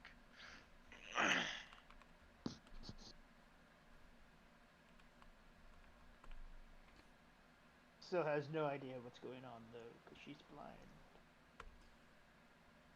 Yep. Alright, so that uses his action and hasted action. He has action surge. He is going to try at least to do that to the other one. He's grappled it at least. And off it goes.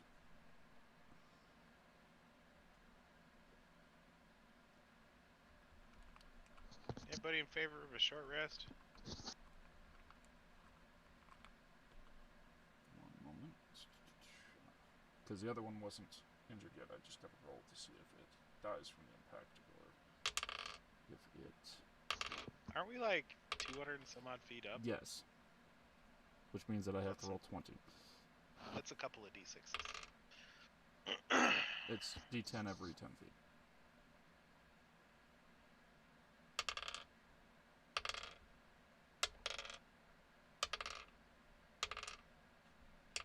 There's enough 8s and 10s in that. Yes, it is dead. It exceeded its entire HP. So. Splat.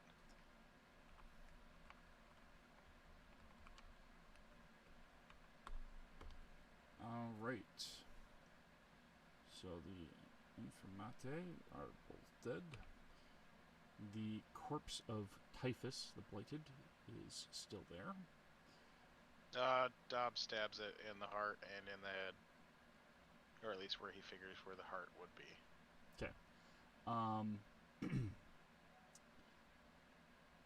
moment. It was Strahd still. Fennec is... Fennec's just going to try doing healing. That is going to be 8 HP to Kale. HP. Yes. Thank you. Alright. And it is Syl's turn. Syl, kill the big guy.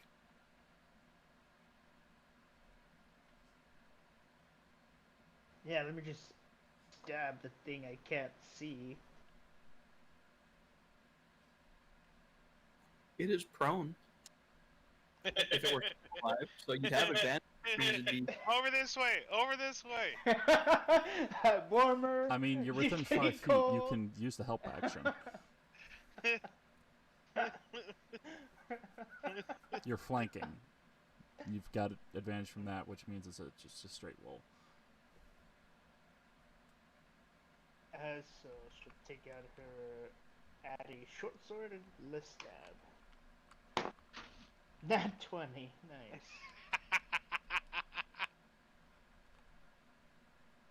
nice. The one time you crit, it's an auto crit anyway if you hit him. Yep.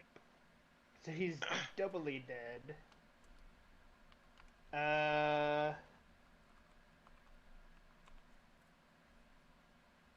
You have a second attack?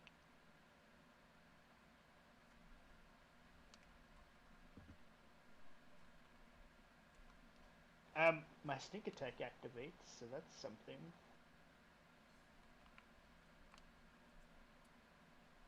You got a bonus attack, don't you? Nope. You're not dual wielding? Why not? Cool. Have One, you she has two used crossbows. your Sevicol trait? She has not. Then you do have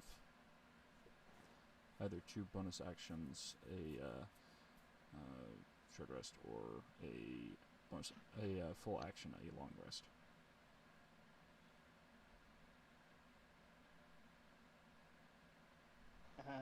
So that would be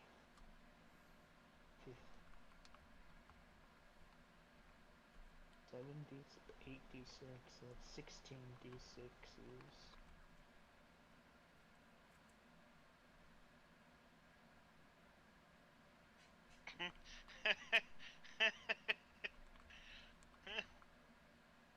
I mean, might as well roll that crit.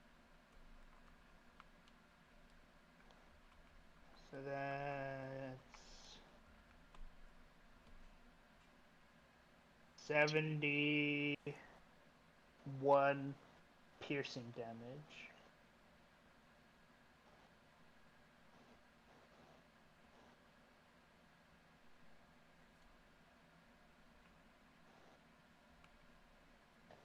And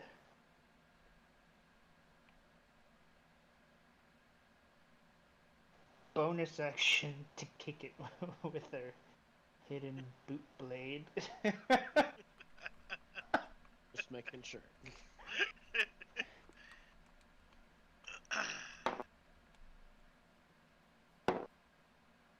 It is 26.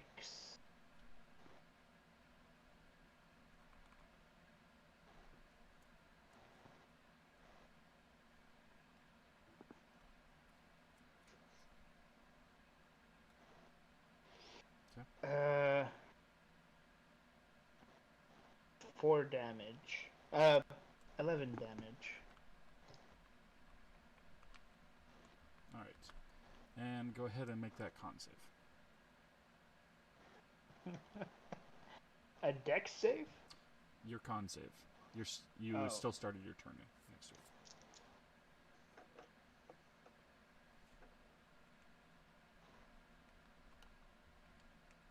Oh, poop. That's dirty 20. All right.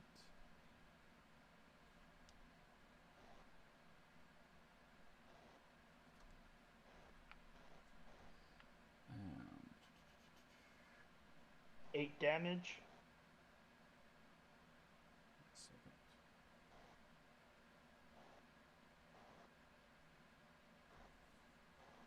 You are poisoned. That's cool. She's, already exhausted and blinded.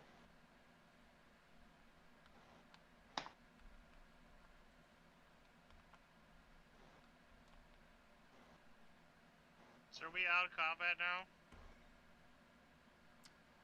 All right. And so you ending your turn?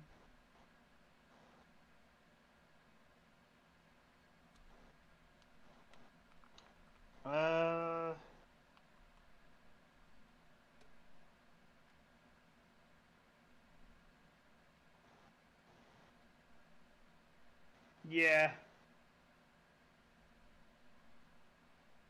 Okay. Typhus has no turn. Darwin, make your con save.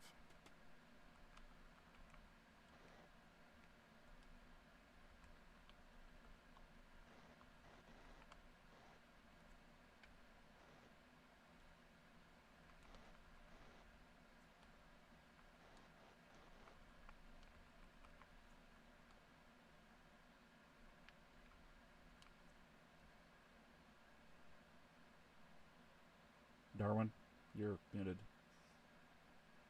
Oh shit, what was I rolling for again? Con save. Gotcha.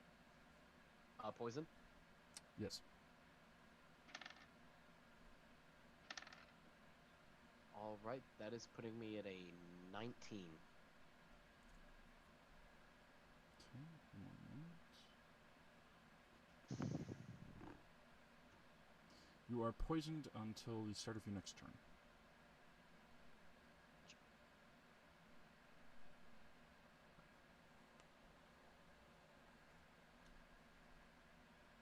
Is it my turn yet? 1 second here. Sorry, I lost the turn order slightly and now I'm confused. Yeah, it's Kale, Miranda, and Umbra who are immune. I was just double checking real quick.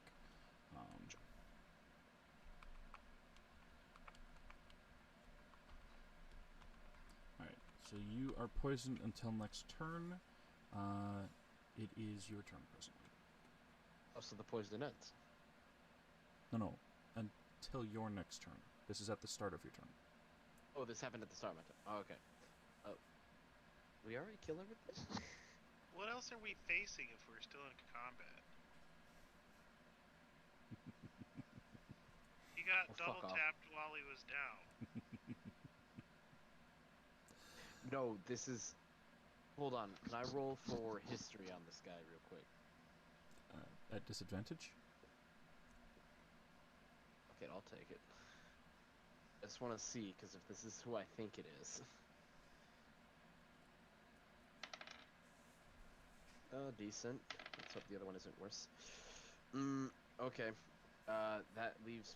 What's my bonus? Oh, I've got a plus 10. Never mind, that's even better. 18.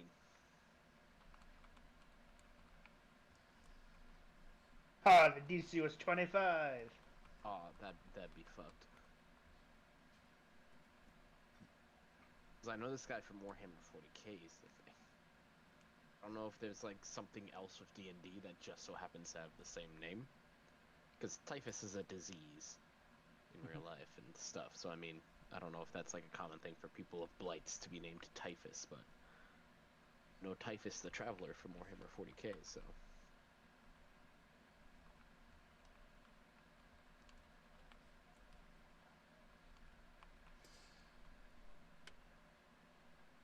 You remember hearing tales as you traveled, and having a fragment of a soul from another crystal shell, you recalled tales from other planes, other crystal shells beyond even that one.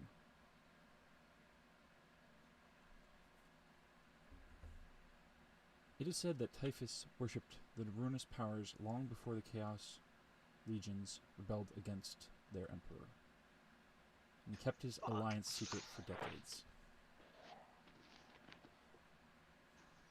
During the war, he made a deal with the chaotic god, trapping the fleet between planes where they'd be easy prey. Pestilence took hold of the ships, and his crew were transformed, while he became something far worse. Fuck, that means he actually is legitimately a plague marine. And from what you remember, tales exist of Typhus having been laid low and slain and eviscerated, separated into pieces, and the pieces finding some way back to each other after a period of time. You said that there may be some way of temporarily destroying him, sending him back to that place between planes, back to that chaos that was, that might still be a plane or might be the void. But I suppose killing him in and of itself has not been fully enacted in a permanent fashion thus far. In addition, it is said that typically there are objects of power that draw and summon him and those that have been twisted in such a fashion. And while those artifacts are still present, the effects of his presence still linger.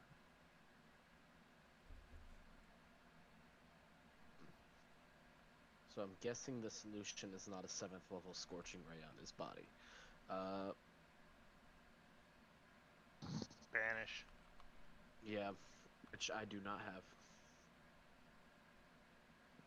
But you know what I do have? I have catapult. What if I catapult the pieces into the desert and then they're eaten by those chicken bird things?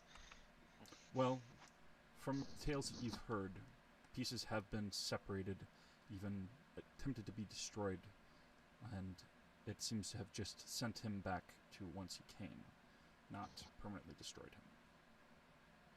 Much like demons and devils when not on their native plane. I mean, we need to either banish him, or from what I understand, we need to banish him, or find what's anchoring or summoning him here.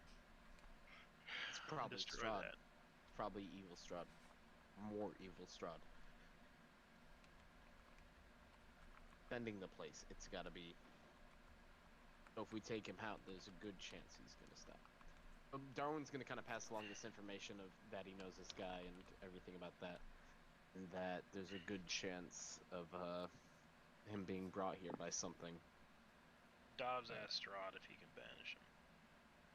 Oh yeah, if Strahd can banish him, that'd be great. Okay, one moment.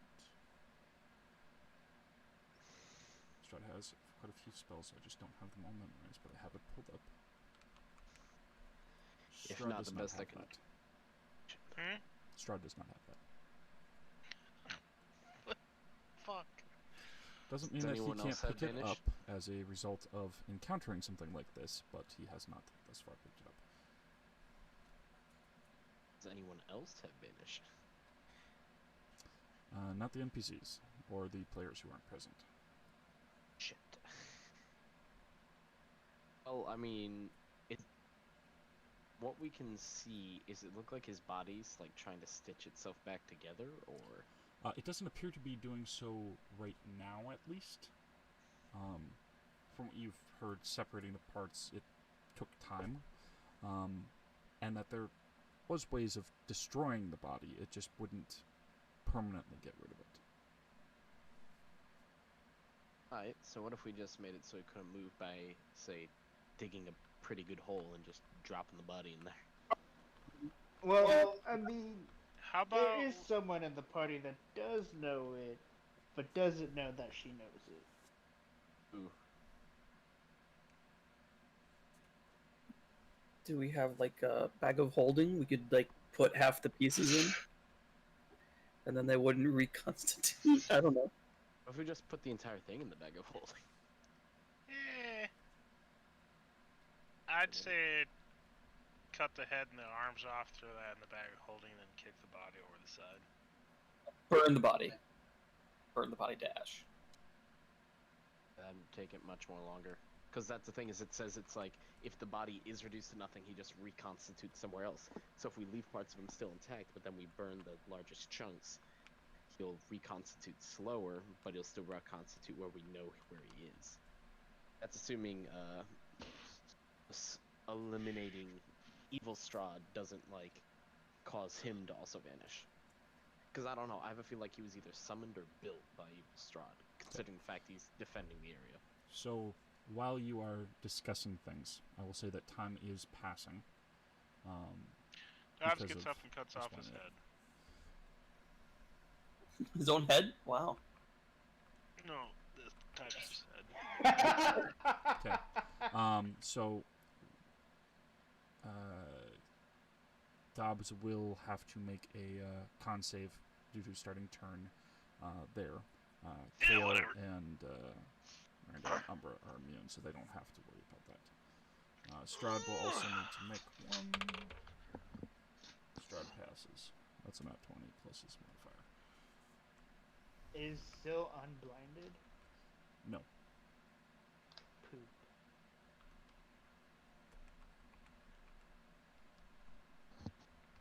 $27.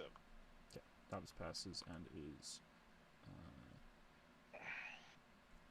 immune for 24 hours, I think. Well, I've passed a few times now. Oh no, that's the that was the win before. Okay. Yeah. All right. So, yeah, draw and quarter.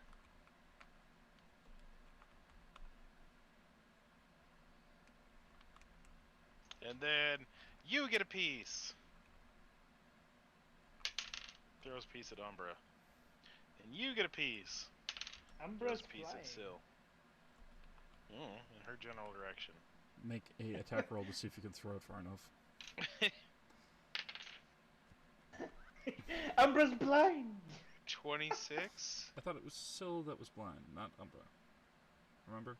They're both blind, No. and they both have exhaustion.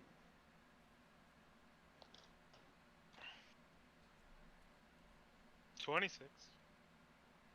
Well, that knocks the fuck out of Umbra, yeah. Plus my bless, so 28.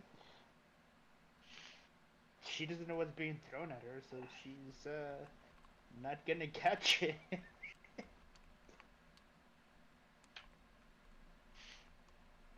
And you get a piece. The bard.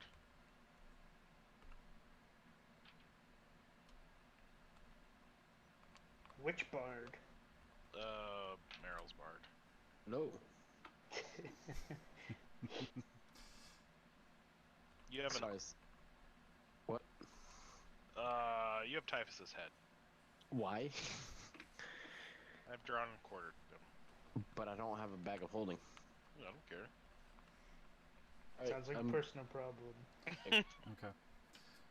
So, as you are in the middle of doing this, out from the hole comes the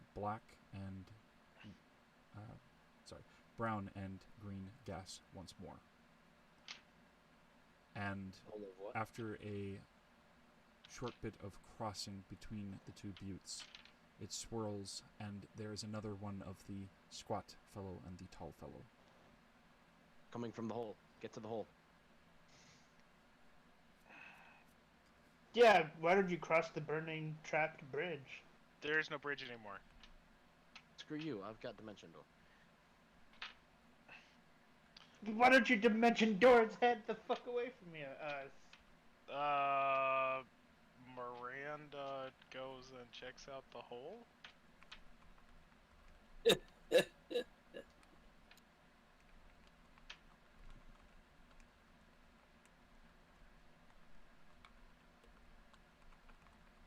Alright. No, Or she fireballs. catapult the head. She fireballs the Catapult hole. head.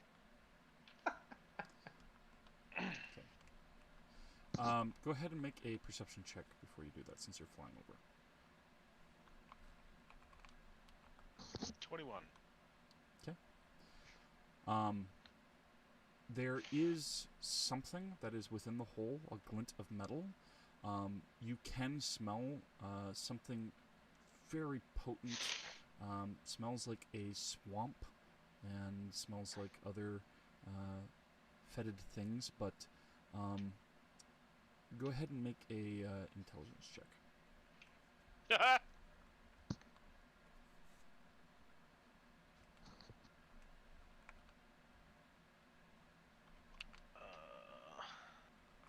That's sad.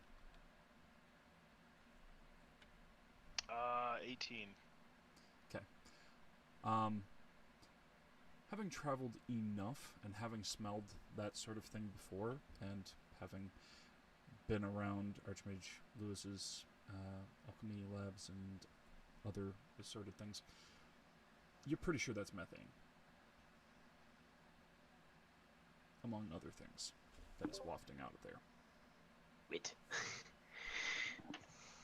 Do it. Do Wait. it. Explosion. Do I'm it. still gonna do it, but what's the max range on fireball? You don't know how So, much like, is you there, just do it so... 60 feet, right? Screw it.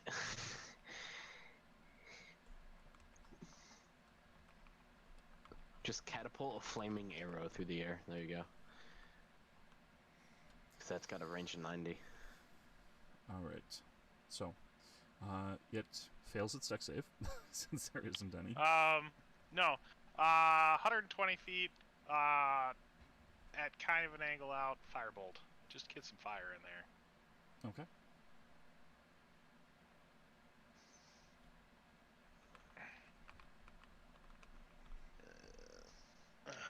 That's a bonus action fireball, by the way. Yes. But didn't Kel have his sword on fire? Oh. But it's just it's only as large a fire as the sword is. So I mean, I'd be able to poke it in there for like 3 feet, but that's pretty much it. 27. Throw your sword in the air real quick, Kale. I'm gonna use catapult. Yeah, no, I'm okay. 27 fire damage into the hole. Okay.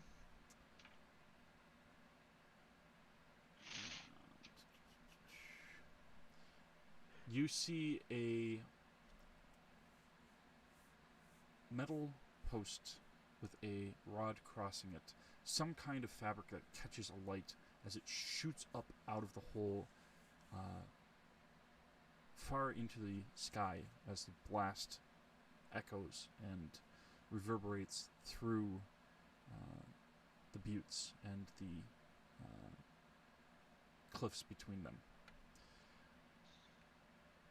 The butte itself erupts a burst of fire racing after this banner that has been launched skyward.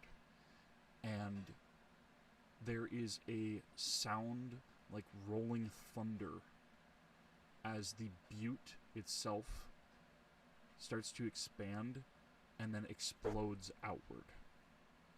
Holy shit, that was a lot of methane. Everybody make a deck save.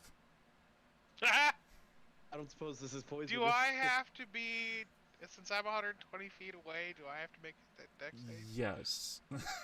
It is throwing fragments everywhere. Fucking bomb, Jesus Christ. Oh, you beautiful dice, you. Oh, I love you.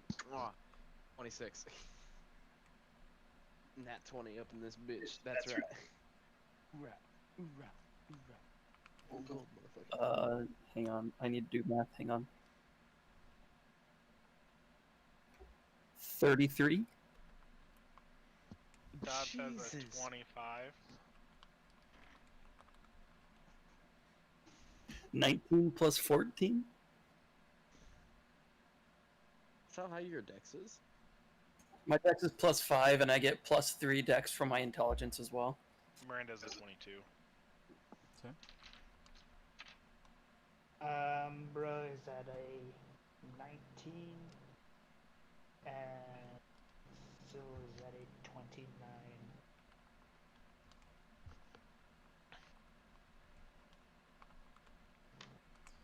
All right.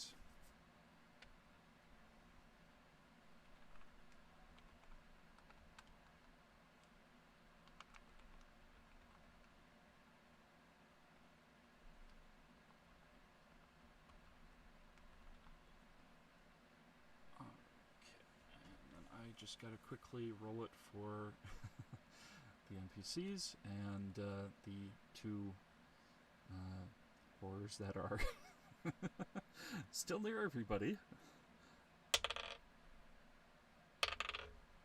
It'd be really funny if the only people that took damage from this were two fucking pestilence dudes that just popped up.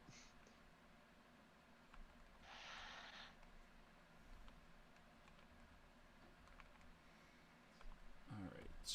The short squat Inculti passed. He's the one with the low AC and HP. Informate failed.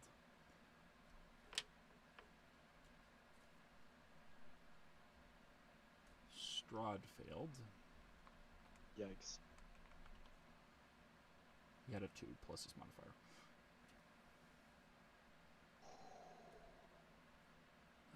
Let's see. Linnell failed. Sad day. Is Linnell again? The Naiad. Umbra's love interest. Fennec passed. The Goliath failed with a nat 1. Ooh. Damn. Team Rocket blasting off again. Benevolence passes. Final character of Levi's dying. What does the elf? Does Elwyn pass? 1 moment. Yes, he does. Is he a frog yet?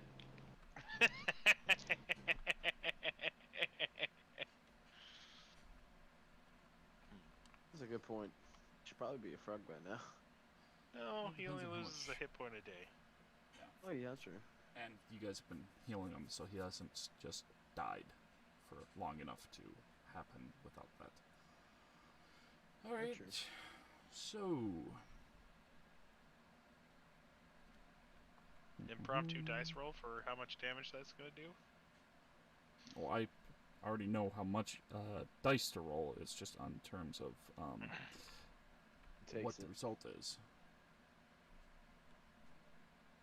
It's all ones and twos.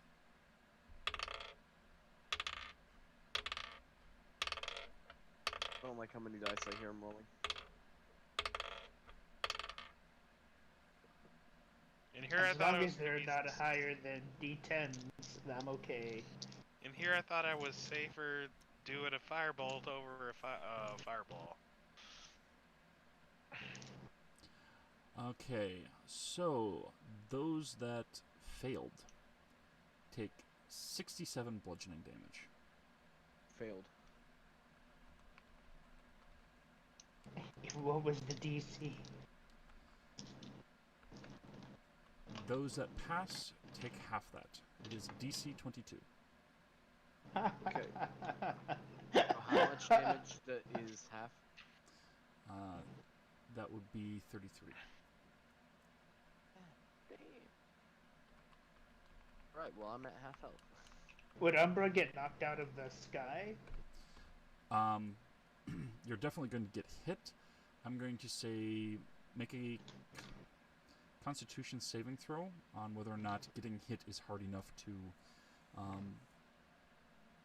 knock you out of flight. Basically, this isn't just like you get hit with one huge rock. It's there are shards and fragments and splinters and small rocks and pebbles and big chunks.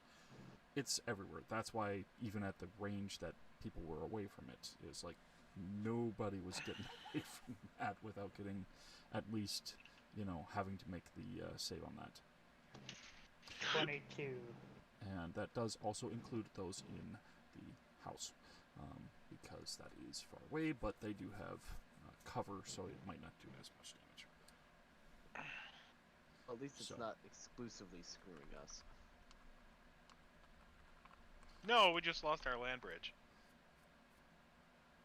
Well, I mean, you yeah, destroyed the other bridge before that, but yeah.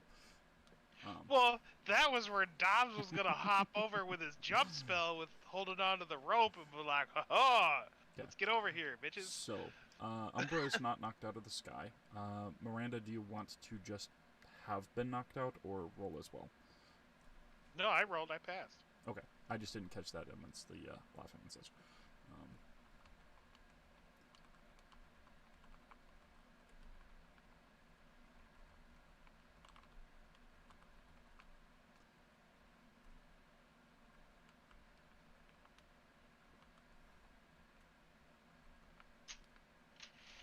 So, how bad's the other butte?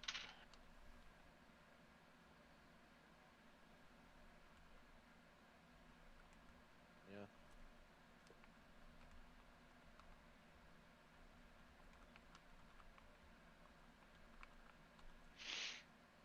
I suppose we woke up the neighbors with that one. Mm-hmm. You If they weren't Strahd awake didn't before. know we were here, got he rid of does the know Groundskeeper. now. All right.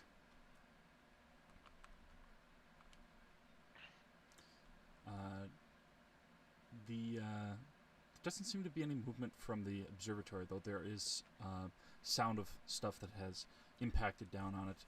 Broken glass, a couple cracks in the wood where it's gone through, and parts where it's metal where it's pinged off, but there's just this huge dent.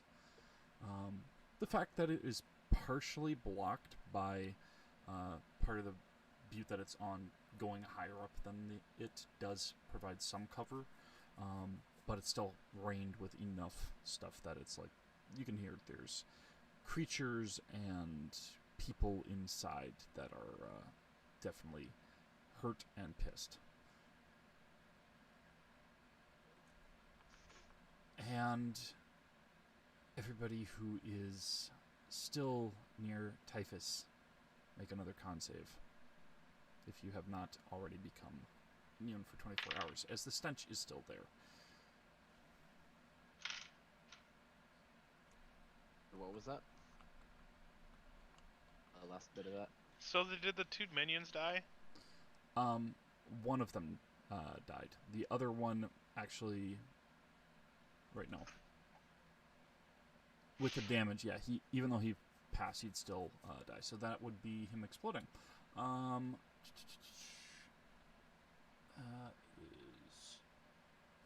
going to be a con save from those nearby.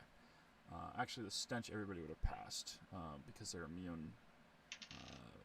Who has a body part right now? But the con save for Darwin, Kale, Sill, and Dobbs. 32. We need a con save because we're holding a body part. No, this is from the last of the squad fellows that came back. I gotcha. He I popped. thought he was on the other side, though. No, the No, gas the miasma rolled moved- over. rolled over, yeah. And they appeared, Piece and of that's shit. why Miranda went over to the hole, because everybody was, like, shouting, it's coming out of the hole, go, and she did that, and Hey, caused her damage. Someone got a 16. Kale got a 22.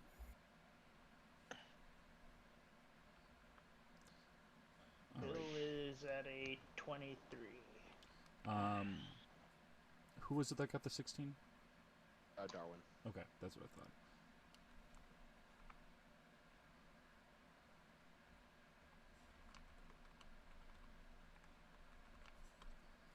Alright, so Darwin, you take 12 poison, 4 acid, and a exhaustion.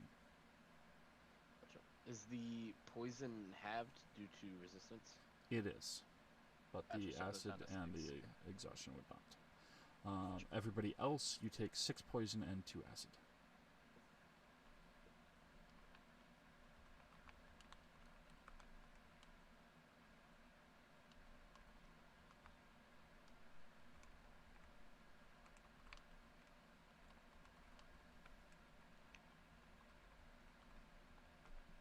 Alright.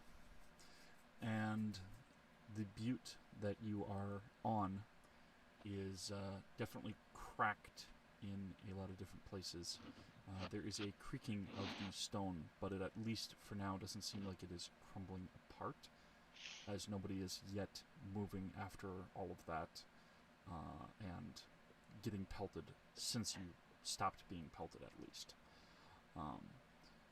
What about the butte, the other one on the other side? It is also cracked a few places. It doesn't look like it's ready to collapse, but it doesn't have extra weight on it that wasn't there before. You know, whether there's anything hidden or anything that, you know, might appear on it, there's nothing visible atop it right now. The bridge that connected those two, obviously, was destroyed when the one connected to it exploded. So what's left of the butte in between? that's what I'm saying. There's the butte that has the observatory. There's the next one, and there's a bridge between those two, and then the bridge to the one that had the methane. That bridge has been destroyed. Yeah. What happened to? I get what happened to the butte. What's left of the butte that had the methane in it? It's about a third as high. Oh, so that's like what, 150 foot? Yeah.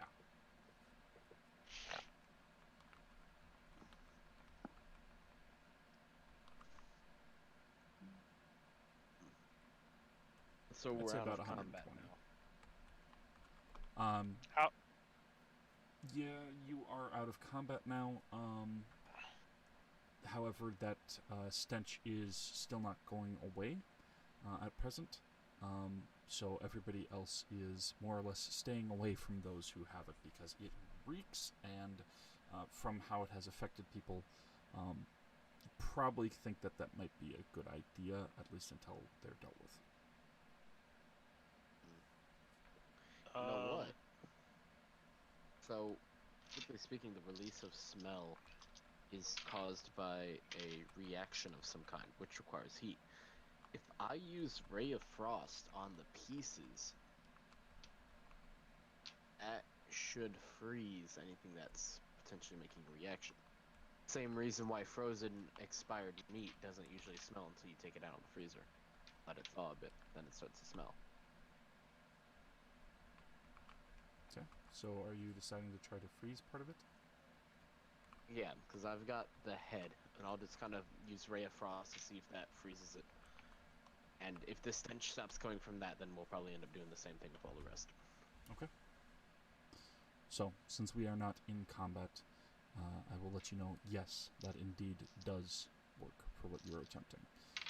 The head, Okay. You're going to hit it, so it is adequate, even with a small amount, to just seal in what is causing the stench. Do we have all the pieces we need? Can I burn the body? Let's freeze it, honestly, because that's the thing is, like, freezing it might do better than... So, Darwin will kind of pass along that information. It's like, hey, freezing it stops the smell. If you've got freezing spell, use it. If not, I can freeze it. Chill touch or whatever.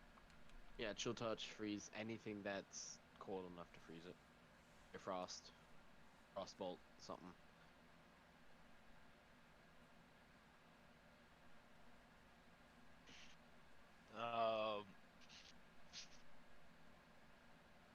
Looks like we're gonna need another way across.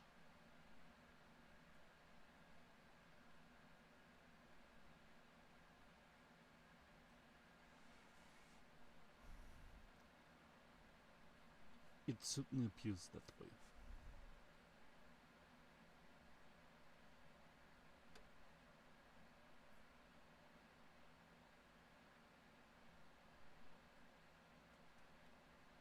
I know some of us have means of altering their form, but that does not solve the issue for everyone.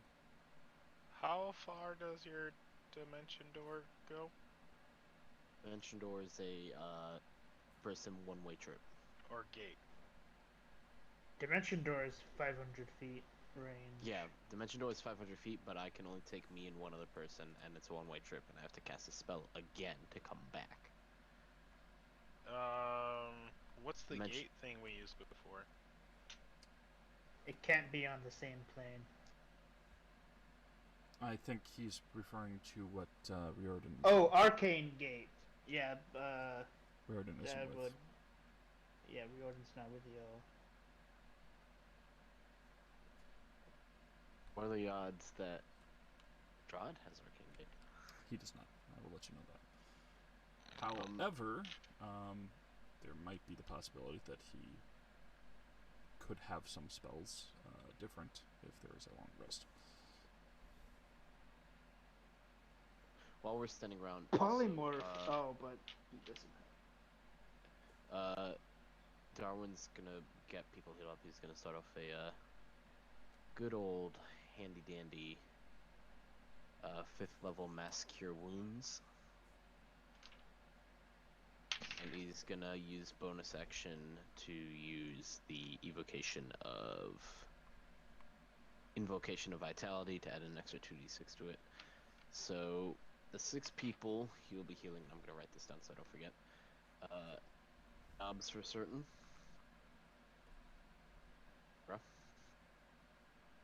Still. Ale.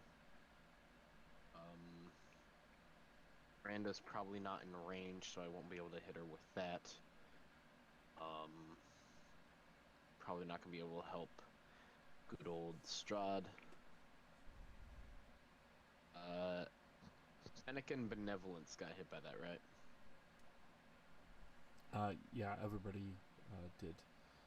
Micah. Yes. Miranda is going to burn the inspiration, stealth,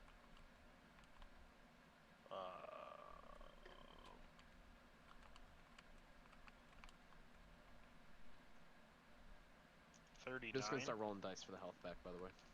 Okay.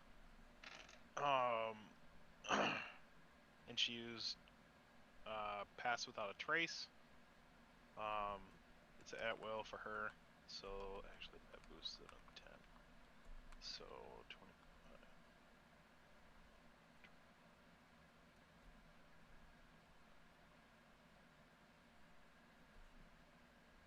Just gonna use the handy dandy little lubabob. If it was 39 before the Pass Without a Trace, that would be 49, wouldn't it? Well, I'm because it was a 15 with 10 for 25 plus 8 from the inspiration for 33 plus 9 for 42. Did Okay. my math wrong. And she's gonna go scout the observatory.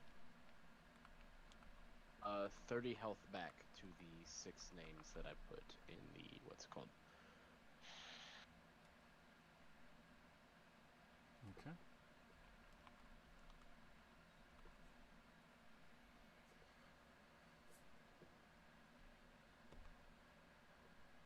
All right.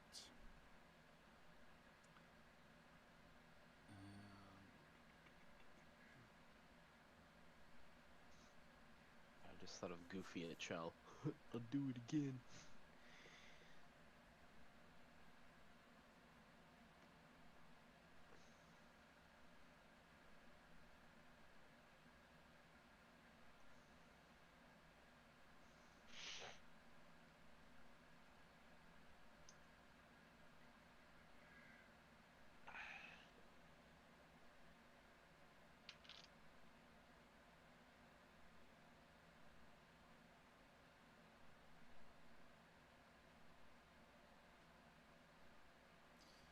All right.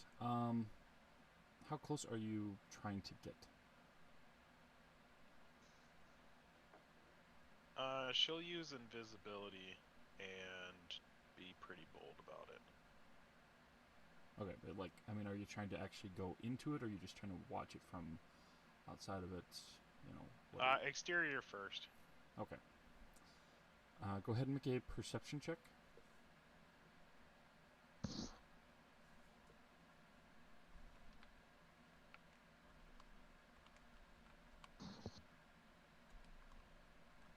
Um, 24.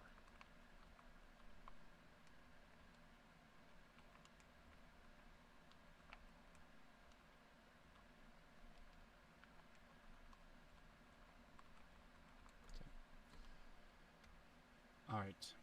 You see hundreds of marks all over the structure.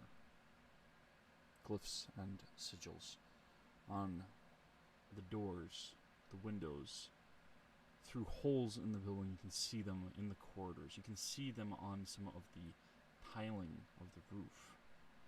You can see them on the stairs, on the porch, on the railing. This extraordinarily paranoid alchemist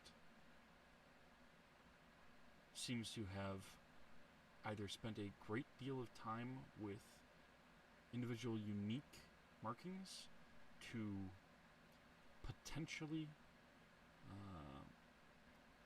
scare away people who might recognize that they could be magic, or they might actually be magical spells. And it's like, go ahead and make an Arcana check.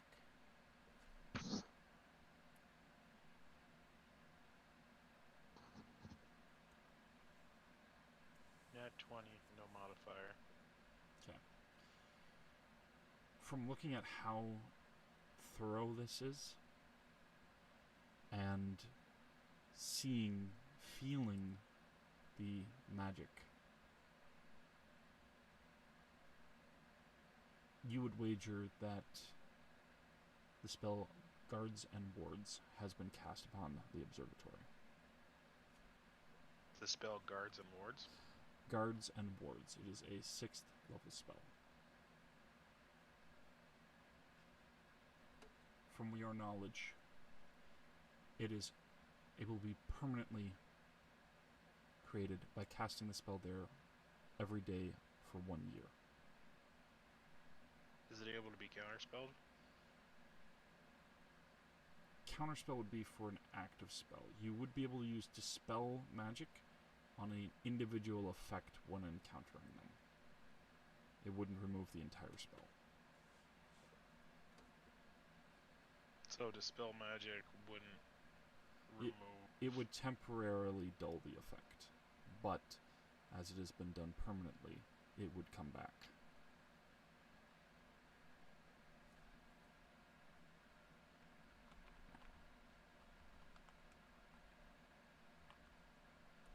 Okay. I'm going to fly all the way around the building, commit everything to memory, and then fly back to the party. Can I see into the windows? You can see into some of them. That's how you're able to see some of the glyphs in the corridors, the stairs, the doors, etc. But I'm not seeing any people. You're not seeing any people in the outer corridors, at least. Okay. Then I go back to the party, and I will, like I said, I'm going to commit everything to memory, and then go and cast Major Image.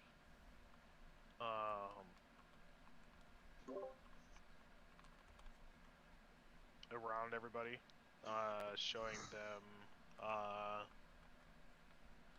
everything that it looks like.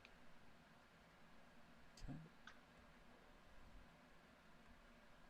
Everyone just kind of looks around and whistles like, "All right, good job, Miranda." But oh shit. So it'll be scaled down because it can only be in a 20-foot cube. Mm-hmm.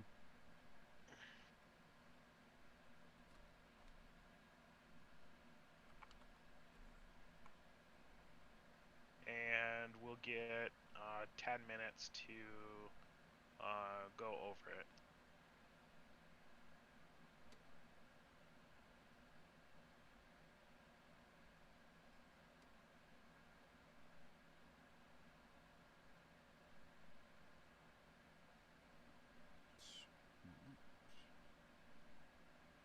So everybody will be able to see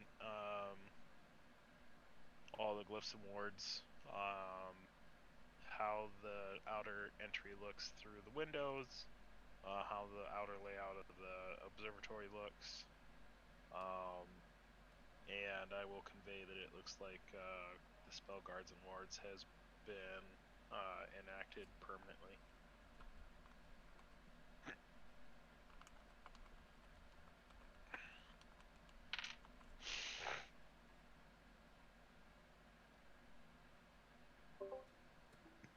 Perhaps.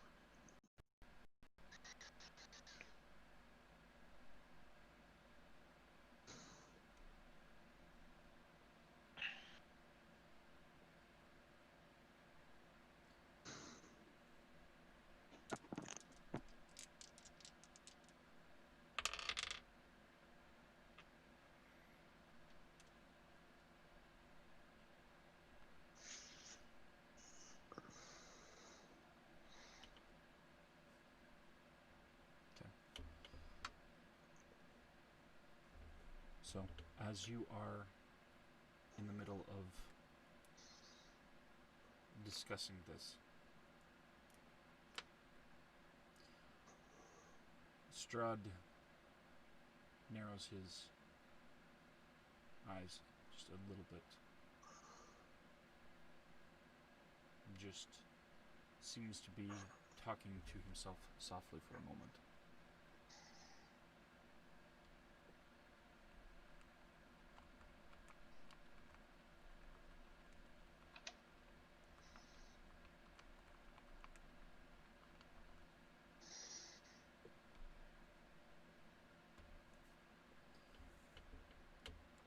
Does anyone hear what he says? If anybody would like to make a perception check, they may. Oh, you bet your ass I will. I will gladly do so. And I'm hearing that motherfucker. I'm at a 25. Because I just had the interesting thought. How are we gonna know the difference between our Strahd and Alchemist's Strahd? They look completely different. Oh, well. Presently, never at mind. least. Miranda has a 27, and Dobbs has a 18.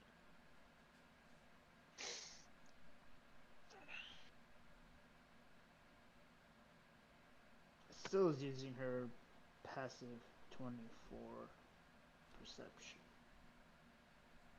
Okay. Sorry, I had just a momentary distraction. Somebody just repeat what they've received. Going with 24. 27 and 18. Miranda and Dobbs percent. Going with for 25.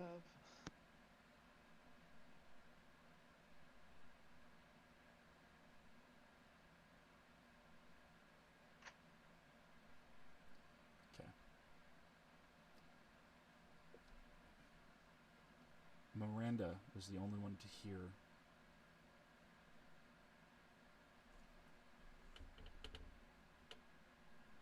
Jesse. We will attempt to bring him back if it is feasible, but we just had fucking put of mountain almost butte explode on us, and we don't have a way across at present, so I don't entirely know whether or not we can get to her quickly.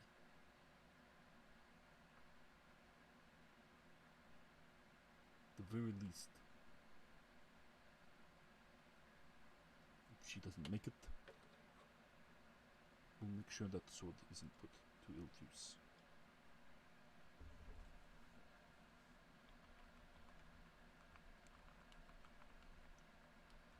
What was the first few? I didn't quite catch that one. He was saying to Jesse that yes, you're all going to try to get to her quickly, but part of a mountain, the butte, just exploded. Who's Jesse? Jesse is the one that Yllenda was dating. Jesse was with us the entire time? No. But a succubus from the campaign guidebook can have a telepathic bond across the planes with one they've charmed. And sending can be sent across the planes as long as it hasn't failed with the 5% of failing. Okay. So Jesse is able to talk back and forth to her, but not directly to Strahd without the spell. And Strahd can reply to Jesse, but others aren't able to hear it. Only hear what Strahd says. And Strahd rolled low on that, but still, Miranda was the only one to hear it. Well, Silk could read his lips. If he was facing towards you, yes. Which wasn't something that was discussed, but he would have basically just turned a little bit. But yeah. Well, and she's still blind, so it doesn't. Yeah. Wouldn't be able to read it then either. So. Anything else that anybody would like to say or do before we head to the end of the session?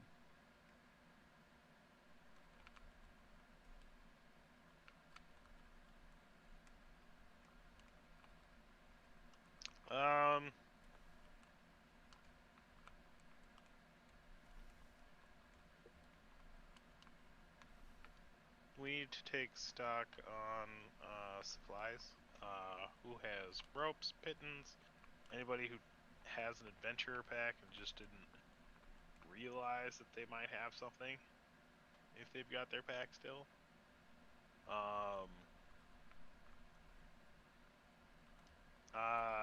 Micah, technical question.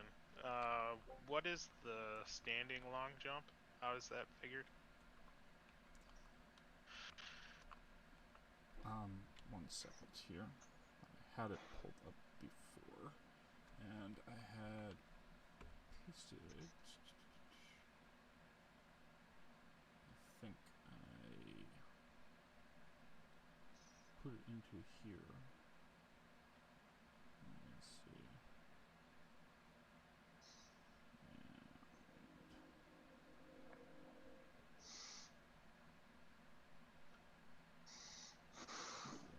software is just being slow on scrolling back up. I'm just going to pull it up from Google.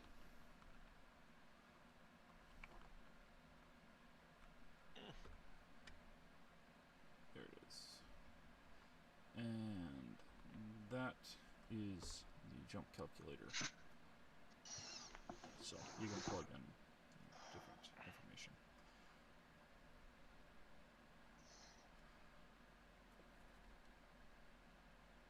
So, all right.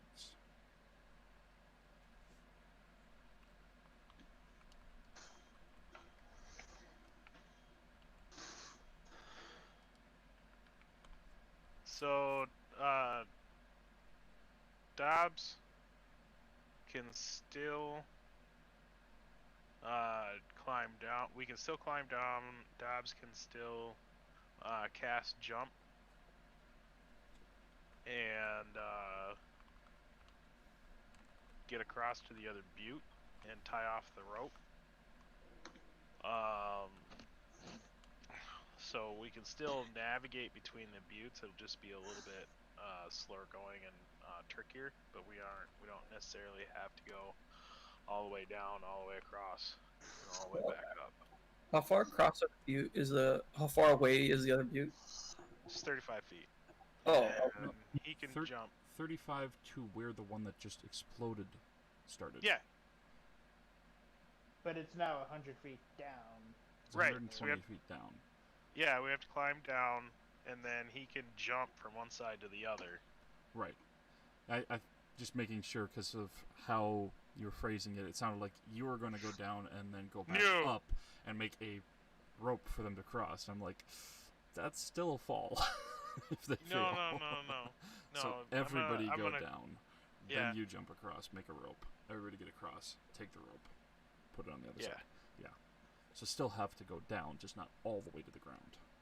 Right. Why don't we so- just make a zip line all the way down to the next butte? Well, if we have enough rope to do that, then I can climb down. We can attach it at a point, and I can climb down and jump over, and we'll have our zip line. Or you could ask the flyers to fly down and do all of that. Well, sure.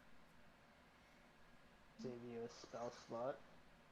So, all right. Well, anything else that anybody would like to say or do? Darwin's gonna do one more healing spell real quick. How long does fucking the blindness last? The Isn't that blindness a good lasts question? for. Wait a second. I had it. My Until you apologies, get Mr. cured.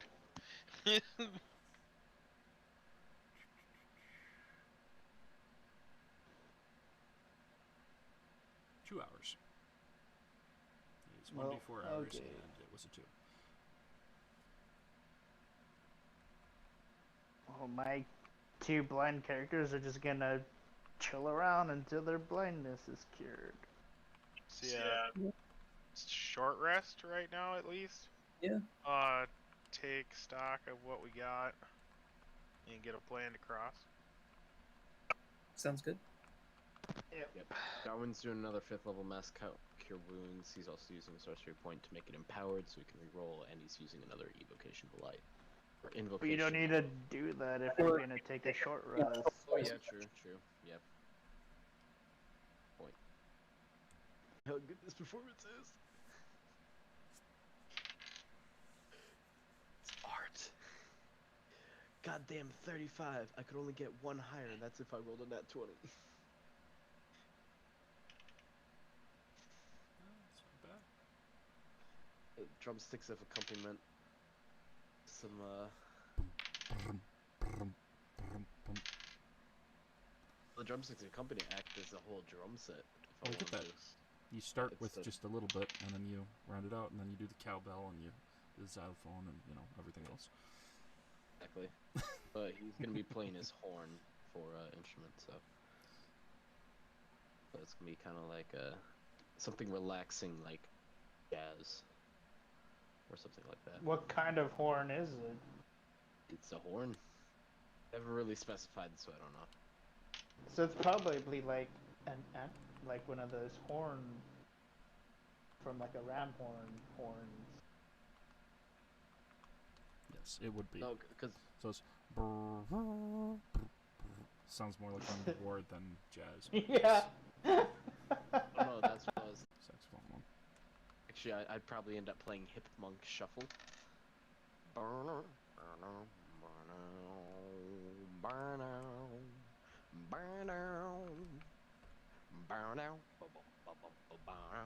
How far away from the edge are you?